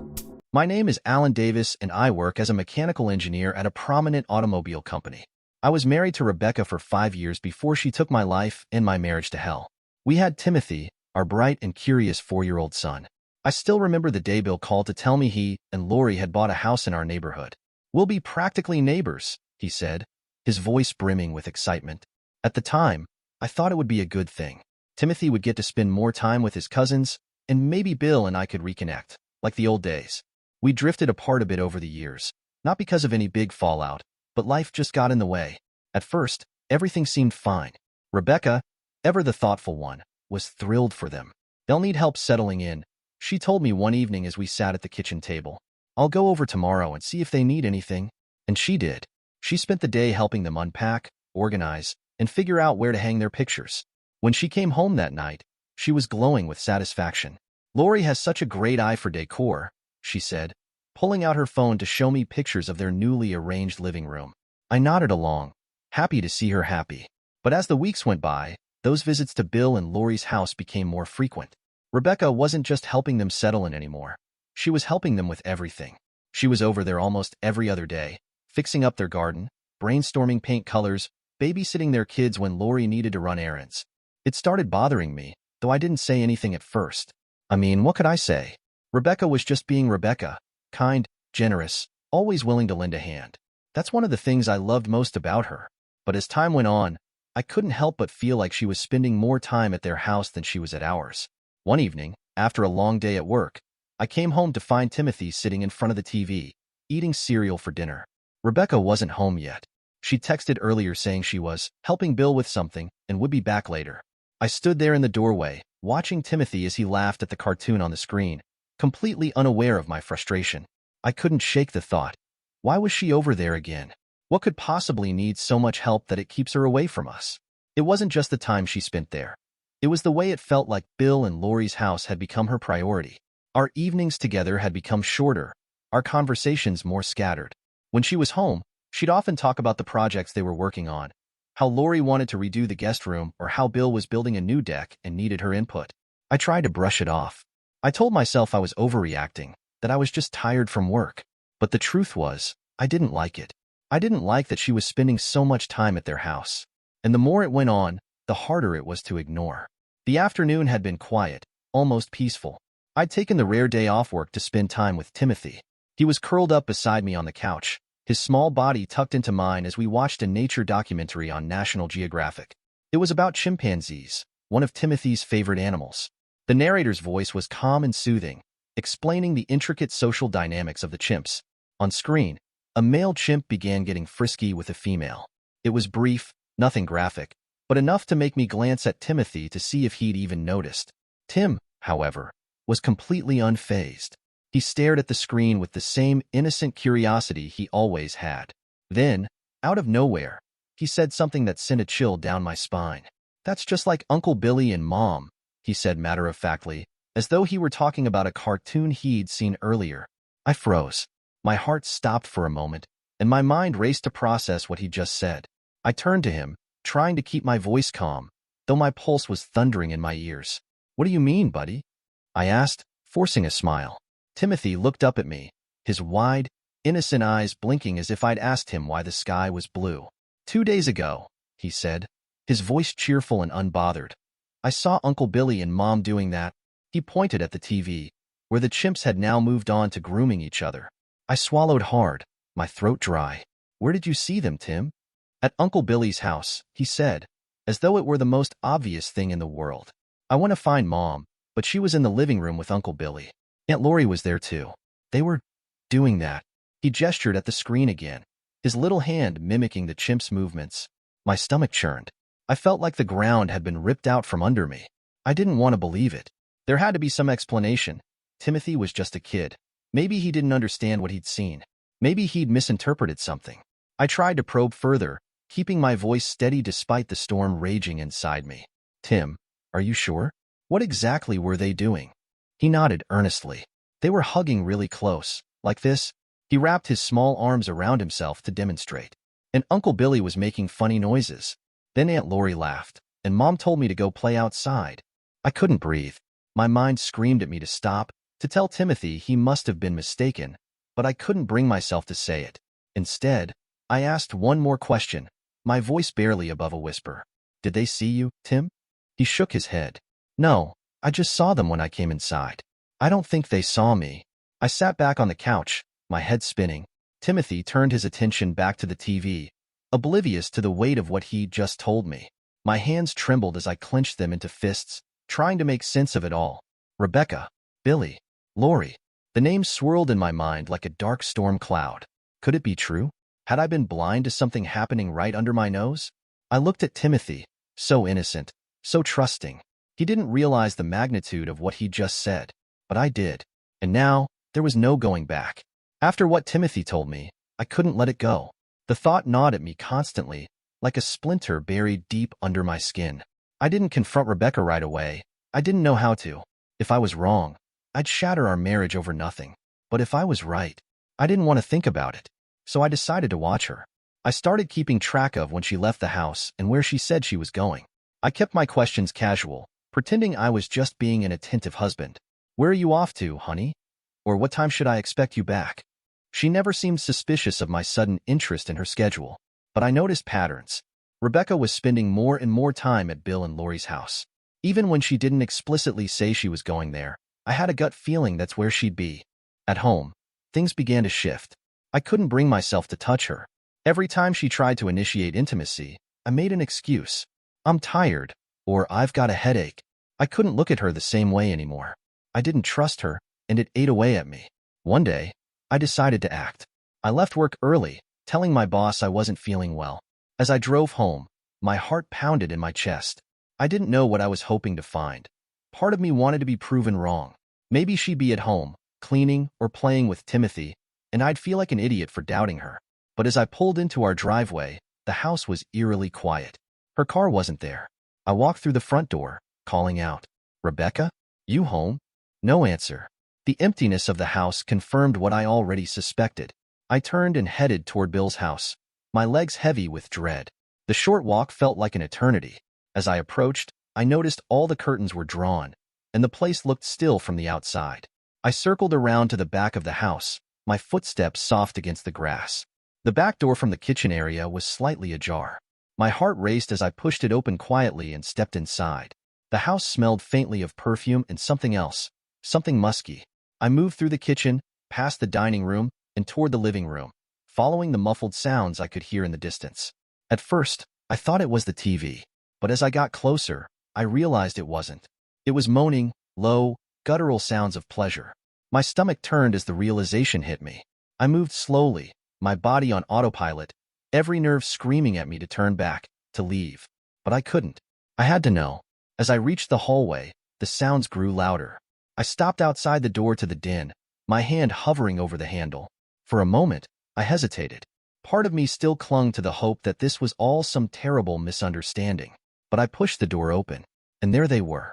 Rebecca, Bill, Lori, all three of them, naked and tangled together on the floor, lost in a scene that shattered everything I thought I knew about my wife, my brother, and his wife. The moment I saw them, something inside me snapped. All the suspicion, the hurt, and the betrayal boiled over in an instant. I wasn't thinking clearly. I couldn't. My fists clenched, and before I knew it, I lunged at Bill. "You son of a," I yelled, my voice raw with anger as I threw a punch square at his jaw. He yelped, stumbling back, but I didn't stop. I landed another blow on his ribs, fueled by the image of his smug face and what he'd done behind my back. "Alan, stop," Rebecca screamed, scrambling to her feet and trying to put herself between us. I shoved her aside, rage blinding me. Lori grabbed my arm, trying to pull me away, but I swung it out, catching her shoulder and making her stagger. "You think you can betray me like this and just get away with it?" I roared, turning back to Bill, who was holding his side, trying to shield himself from my blows. "Alan, please," Rebecca cried, throwing herself in front of Bill again. "Stop it. Just listen to me." I pointed a trembling finger at her, my voice trembling with fury. "You don't get to tell me to stop. You betrayed me. You betrayed us. How could you do this?" She tried to reach for me, her voice pleading. "Alan, it's not what you think. Not what I think," I bellowed, cutting her off. "I walked in on you. With my own brother. And Lori. What the hell am I supposed to think?" I backed away, shaking my head in disbelief. My breathing was ragged, and I felt like the walls were closing in. I grabbed my phone from my pocket and held it up and started recording. "You're going to tell me the truth. Right here, right now. If you lie to me even once, I will unleash hell on all of you." I hit the record button and pointed the phone at Rebecca. "Start talking. Now." Rebecca looked at Bill and Lori, then back at me. Tears welled up in her eyes, but I didn't feel any sympathy. Not anymore. "Alan," she started, her voice trembling. "Bill and Lori they're swingers. They invited me to join them a few months ago." I stared at her, my stomach churning. "And you just went along with it? Without even talking to me? Without even considering how this would affect our marriage?" "I wanted to talk to you," she said quickly, "but I didn't know how. I thought you'd never understand. Bill and Lori said it could be a way for us to explore, to spice things up." "Spice things up?" I echoed, my voice cold and dripping with disgust. "You think betraying me and sneaking around behind my back is spicing things up?" She wiped at her face, but I wasn't moved. Lori finally spoke up, her tone defensive. "Alan, this isn't as big of a deal as you're making it out to be. People have open relationships all the time. It's not like—" "Shut up," I snapped, cutting her off. "I don't want to hear a damn word from you." I turned back to Rebecca. "Is this what you wanted? For me to walk in on this circus? Did you even think about our son? What kind of example are you setting? Rebecca tried to step closer, her hands outstretched. Alan, please, I was going to tell you. I thought maybe you'd join us. Join you? I shouted, my voice echoing through the room. You're insane.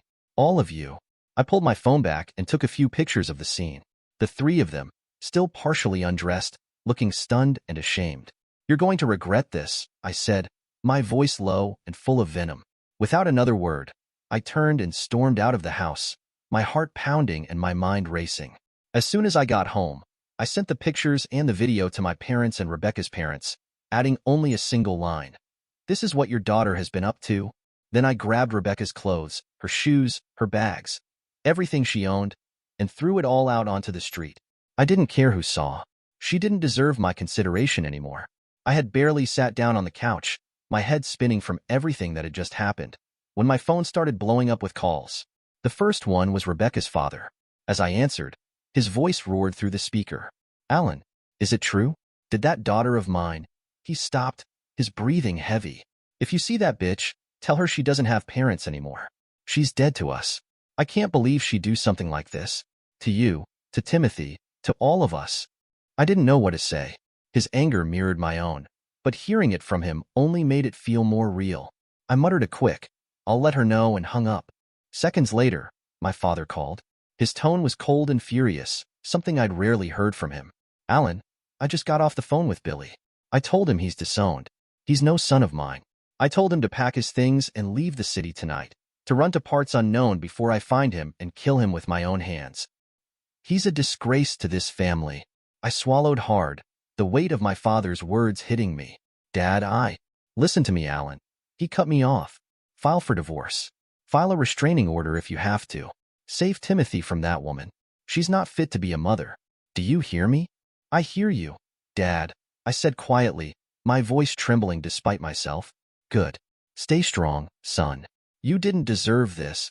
When the call ended, I sat in silence for a moment, trying to process everything. But I didn't have much time to think. Within minutes, there was a loud, frantic banging at the front door. Alan! Rebecca's voice shrieked from outside. Open this door right now. I froze, my stomach twisting.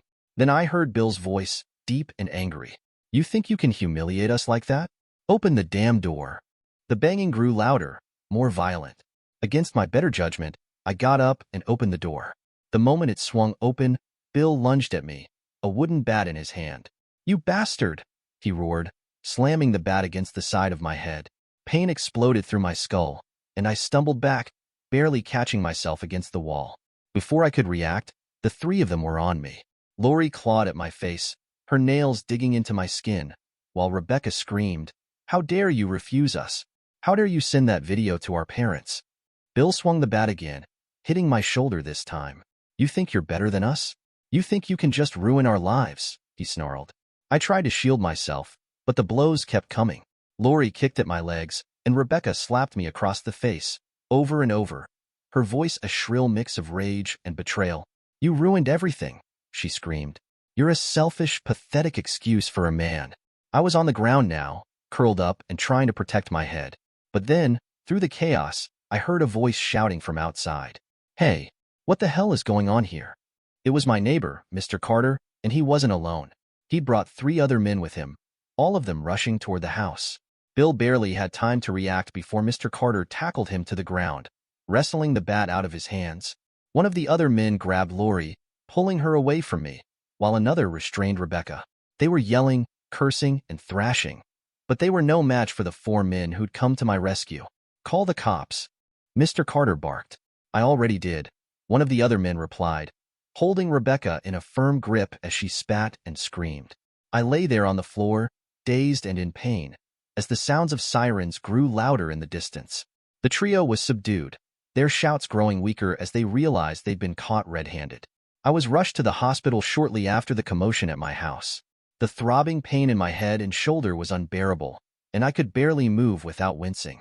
As the doctors treated my wounds, the police arrived to take my statement. One officer, a stern-looking man with graying hair, introduced himself as Officer Grant.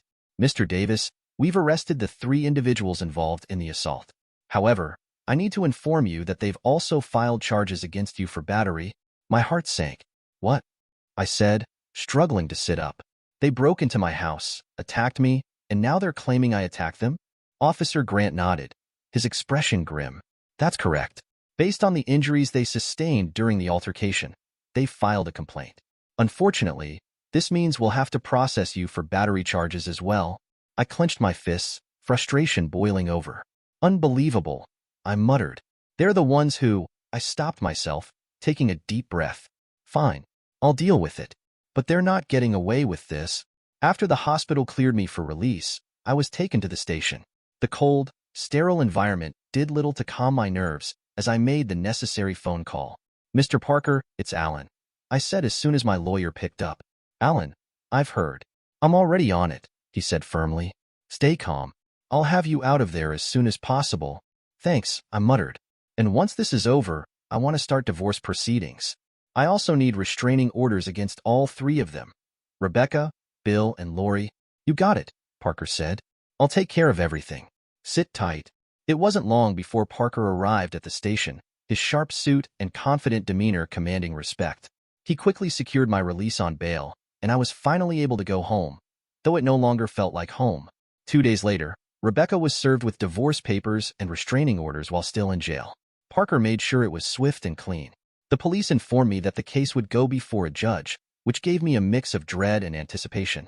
The day of the hearing arrived, and the judge, an older man with a strict air of authority, introduced himself as Judge Reynolds. He was known for his unwavering devotion to traditional Christian values, something Parker assured me would work in my favor. As the case unfolded, the prosecutor presented the video I had recorded during the confrontation. Judge Reynolds watched it in silence, his expression growing darker with every passing second. When it ended, he leaned back in his chair, his hands clasped tightly in front of him. An abomination, he said, his voice cold and commanding. He turned his gaze to Rebecca, Bill, and Lori, who stood before him looking sheepish and uncomfortable. You three are a disgrace to society. Your behavior is a curse upon mankind. Not only have you betrayed the sanctity of marriage, but you've also acted with violence and malice. It is abhorrent, and it will not be tolerated. Rebecca opened her mouth to speak, but the judge raised a hand to silence her. Do not interrupt me, he said sharply. You will have your turn to speak if I deem it necessary. He then turned his attention to me. Mr. Davis, while I do not condone any act of violence, it is clear to me that your actions were provoked. However, as the complainant, you must decide whether to proceed with your charges against the defendants or to come to an agreement to settle this matter outside of court. Parker leaned over and whispered, Alan, this is your chance to put this behind you. If you drop the charges, it will speed up your divorce and help with custody arrangements for Timothy. I nodded slowly. Your Honor, I said, standing up, I am willing to withdraw my complaint of battery against the defendants if it means resolving this matter quickly and moving on with my life. Judge Reynolds gave a curt nod. Very well. In the interest of justice and expediency, I will accept this arrangement. The defendants will be released without further charges, but let it be known that their behavior has been noted by this court, and they will face the consequences of their actions in the divorce and custody proceedings. The divorce proceedings began 3 months after the chaos. Rebecca, dressed in a modest black dress that seemed carefully chosen to evoke sympathy, sat at one side of the courtroom. Her lawyer stood beside her, an older man who looked both stern and calculating.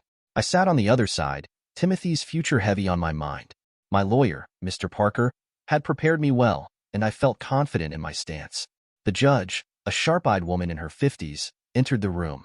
Judge Jones, as she was known, had a reputation for no-nonsense rulings, especially in cases involving betrayal and negligence. Rebecca's lawyer was the first to speak. Your Honor, my client, Mrs. Rebecca Davis, would like to express her deep remorse for her actions. She acknowledges the hurt and harm she has caused her husband and her family and is seeking reconciliation. She believes that counseling could help repair this marriage and save their family. Rebecca stood up, her voice trembling slightly as she added, Your Honor, I made mistakes, terrible mistakes, but I was forced into a situation I couldn't control. Bill and Lori manipulated me. They blackmailed me. I never wanted any of this to happen. Judge Jones raised an eyebrow, her expression stern. Blackmail, Mrs. Davis? Those are serious accusations. Do you have any evidence to support your claims? Rebecca hesitated, looking down at her hands. No, Your Honor, she admitted softly. Then why should this court entertain such allegations? Judge Jones asked, her tone icy. Without evidence, your claims carry no weight. Let's move on. Rebecca's lawyer quickly jumped in. Your Honor, while my client may not have evidence, her willingness to admit her mistakes and seek counseling demonstrates her commitment to making amends. She wants to save this marriage for the sake of their son. I couldn't stay silent any longer. I stood up, my voice firm but controlled. Your Honor, I appreciate the attempt at reconciliation, but I've made my position clear. Rebecca's actions weren't just mistakes, they were conscious choices. Choices that endangered our family and exposed our son to situations no child should ever witness. Counseling isn't going to undo what she did or rebuild the trust she destroyed. Judge Jones looked at me thoughtfully before turning back to Rebecca. Mrs. Davis, your husband has explicitly stated that he does not wish to continue this marriage. Furthermore, your actions have spoken louder than any words in this courtroom. You engaged in behavior that not only betrayed your spouse, but also endangered your son's emotional well-being. And now, you expect this court to force Mr. Davis into counseling he does not wish to participate in? That is not how this works. Rebecca's eyes filled with tears, and she clutched at her lawyer's arm as if for support. Please, Your Honor, she said, her voice breaking. I love my husband. I love my family. I'll do whatever it takes. Judge Jones shook her head firmly. Mrs. Davis, love is not a word that can erase the damage you've caused. Your actions have spoken for themselves. This court sees no benefit in mandating counseling when the other party has denied any participation. As the judge prepared to announce her decision, the tension in the courtroom was palpable. Rebecca sat stiffly, her hands clasped tightly together, while I focused on the floor, avoiding her gaze. Judge Jones's voice cut through the silence, firm and authoritative. After considering all evidence presented and the testimonies provided, this court grants the petition for divorce filed by Mr. Alan Davis. The dissolution of this marriage is final, she declared, pausing to allow the weight of her words to sink in. As part of the settlement, Mr. Davis will pay Mrs. Davis a modest alimony, reflective of the duration of the marriage and her current financial needs. Additionally, a portion of Mr. Davis's stock portfolio will be transferred to Mrs. Davis as agreed upon during mediation. Rebecca let out a barely audible gasp, her lips trembling, but the judge wasn't done. Regarding the custody of Timothy Davis, Judge Jones continued, her gaze now fixated on Rebecca. This court finds that Mrs. Davis's recent actions demonstrate a lack of judgment and accountability. The welfare and emotional stability of the child must be the highest priority. As such, full custody is awarded to Mr. Alan Davis. Mrs. Davis is granted supervised visitation rights to be reviewed after 6 months, contingent upon her proving herself capable of providing a safe and supportive environment for her son. Rebecca's face crumpled, and tears began to stream down her cheeks. She whispered to her lawyer, but he shook his head, indicating that there was little more to be done. I exhaled deeply, relief washing over me like a tidal wave. Judge Jones closed her folder with a sharp snap and looked at Rebecca one final time.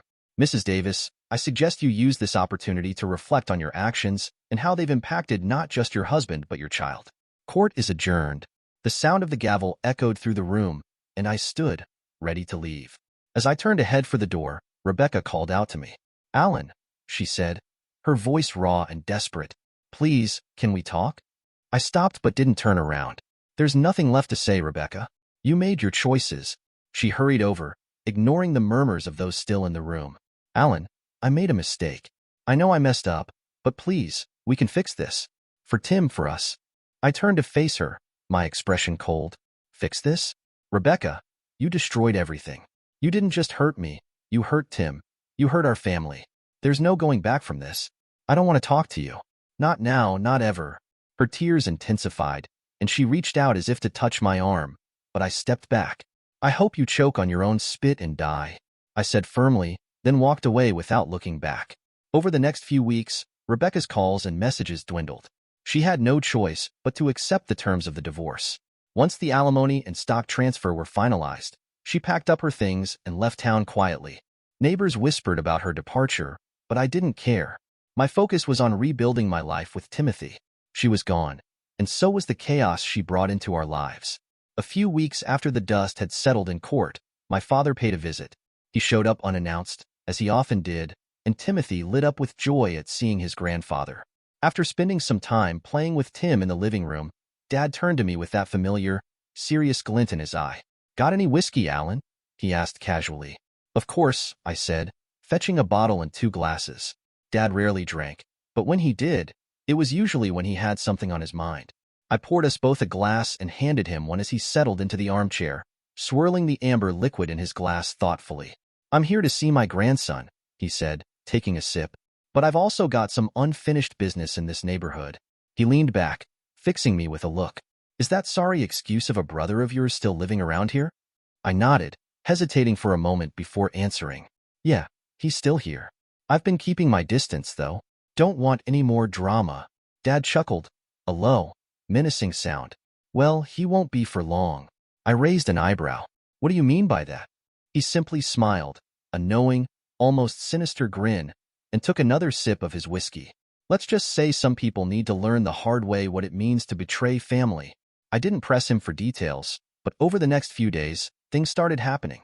The first incident occurred when Bill's car, a shiny SUV he had always been so proud of, was torched outside a bar one night. The flames engulfed it completely, reducing it to a charred skeleton. Word spread quickly through the neighborhood, and I heard about it the next morning from a neighbor. "Did you hear about Bill's car?" she asked, her eyes wide with excitement. "Burnt to a crisp outside O'Malley's. No one saw who did it." I simply nodded, hiding my smirk. Dad wasn't one to make empty threats. 3 days later, Bill was attacked. He had been walking to his car when a large man, unknown to anyone in the neighborhood, jumped him. The assault left Bill with a black eye, a split lip, 3 cracked ribs, and a ruptured testicle. When I heard about it, I couldn't help but remember Dad's words. It didn't stop there. A few days later, Bill's dog, a mutt named Rusty, went missing. Lori was frantic, posting signs and asking neighbors if they had seen him. But the next morning, Bill received a package on his doorstep. Inside was a blood-soaked dog collar. Lori screamed when she saw it, and Bill turned pale, holding the collar with trembling hands. However, I later learned from Dad that Rusty was alive and well, happily staying at my father's property out in the country. "The dog never liked Bill anyway," Dad said with a grin when he called to give me the update. "He's much better off now." The collar incident was the final straw for Bill and Lori. The fear and paranoia were too much for them to handle. Lori had broken down in tears, begging Bill to leave. One evening, I saw a moving truck outside their house, and by nightfall, they were gone. Dad stopped by again that weekend, looking smug as ever. "Told you he wouldn't be around for long," he said, raising his glass in a toast. "Sometimes, Alan, people need a reminder of what it means to cross the wrong person. Family or not." A year had passed, and while the pain of everything that happened with Rebecca and Bill was still a part of me, I had learned to move on. Tim had been my anchor through it all. His smile, his laughter, and his endless curiosity helped me rebuild my life, and I was grateful for the bond we shared. That's when Kelly came into our lives. She was Tim's teacher, kind, patient, and more than just an educator. I had met her during parent-teacher conferences and was immediately struck by her warmth. Over time, we started chatting more during school events, and I discovered there was so much more to her than just being a teacher. Kelly had lost her husband, a cop, in a shootout a few years before. The way she talked about him, it wasn't with sadness, but with the kind of respect and love that showed the depth of their bond. She wasn't someone who wore her grief like a cloak, but rather, someone who had learned to live and love again despite it.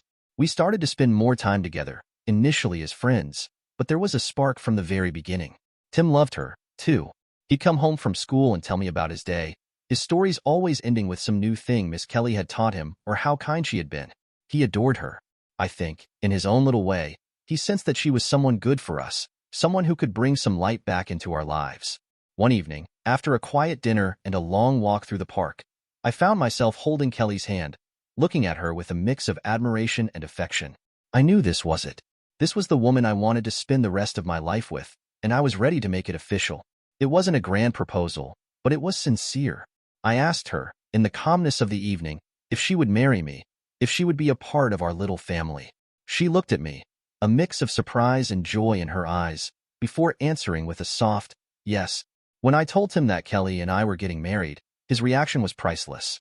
His face lit up like a Christmas tree, and without hesitation, he ran to his teacher the next morning and announced to the entire class, "Miss Kelly is going to be my mom now."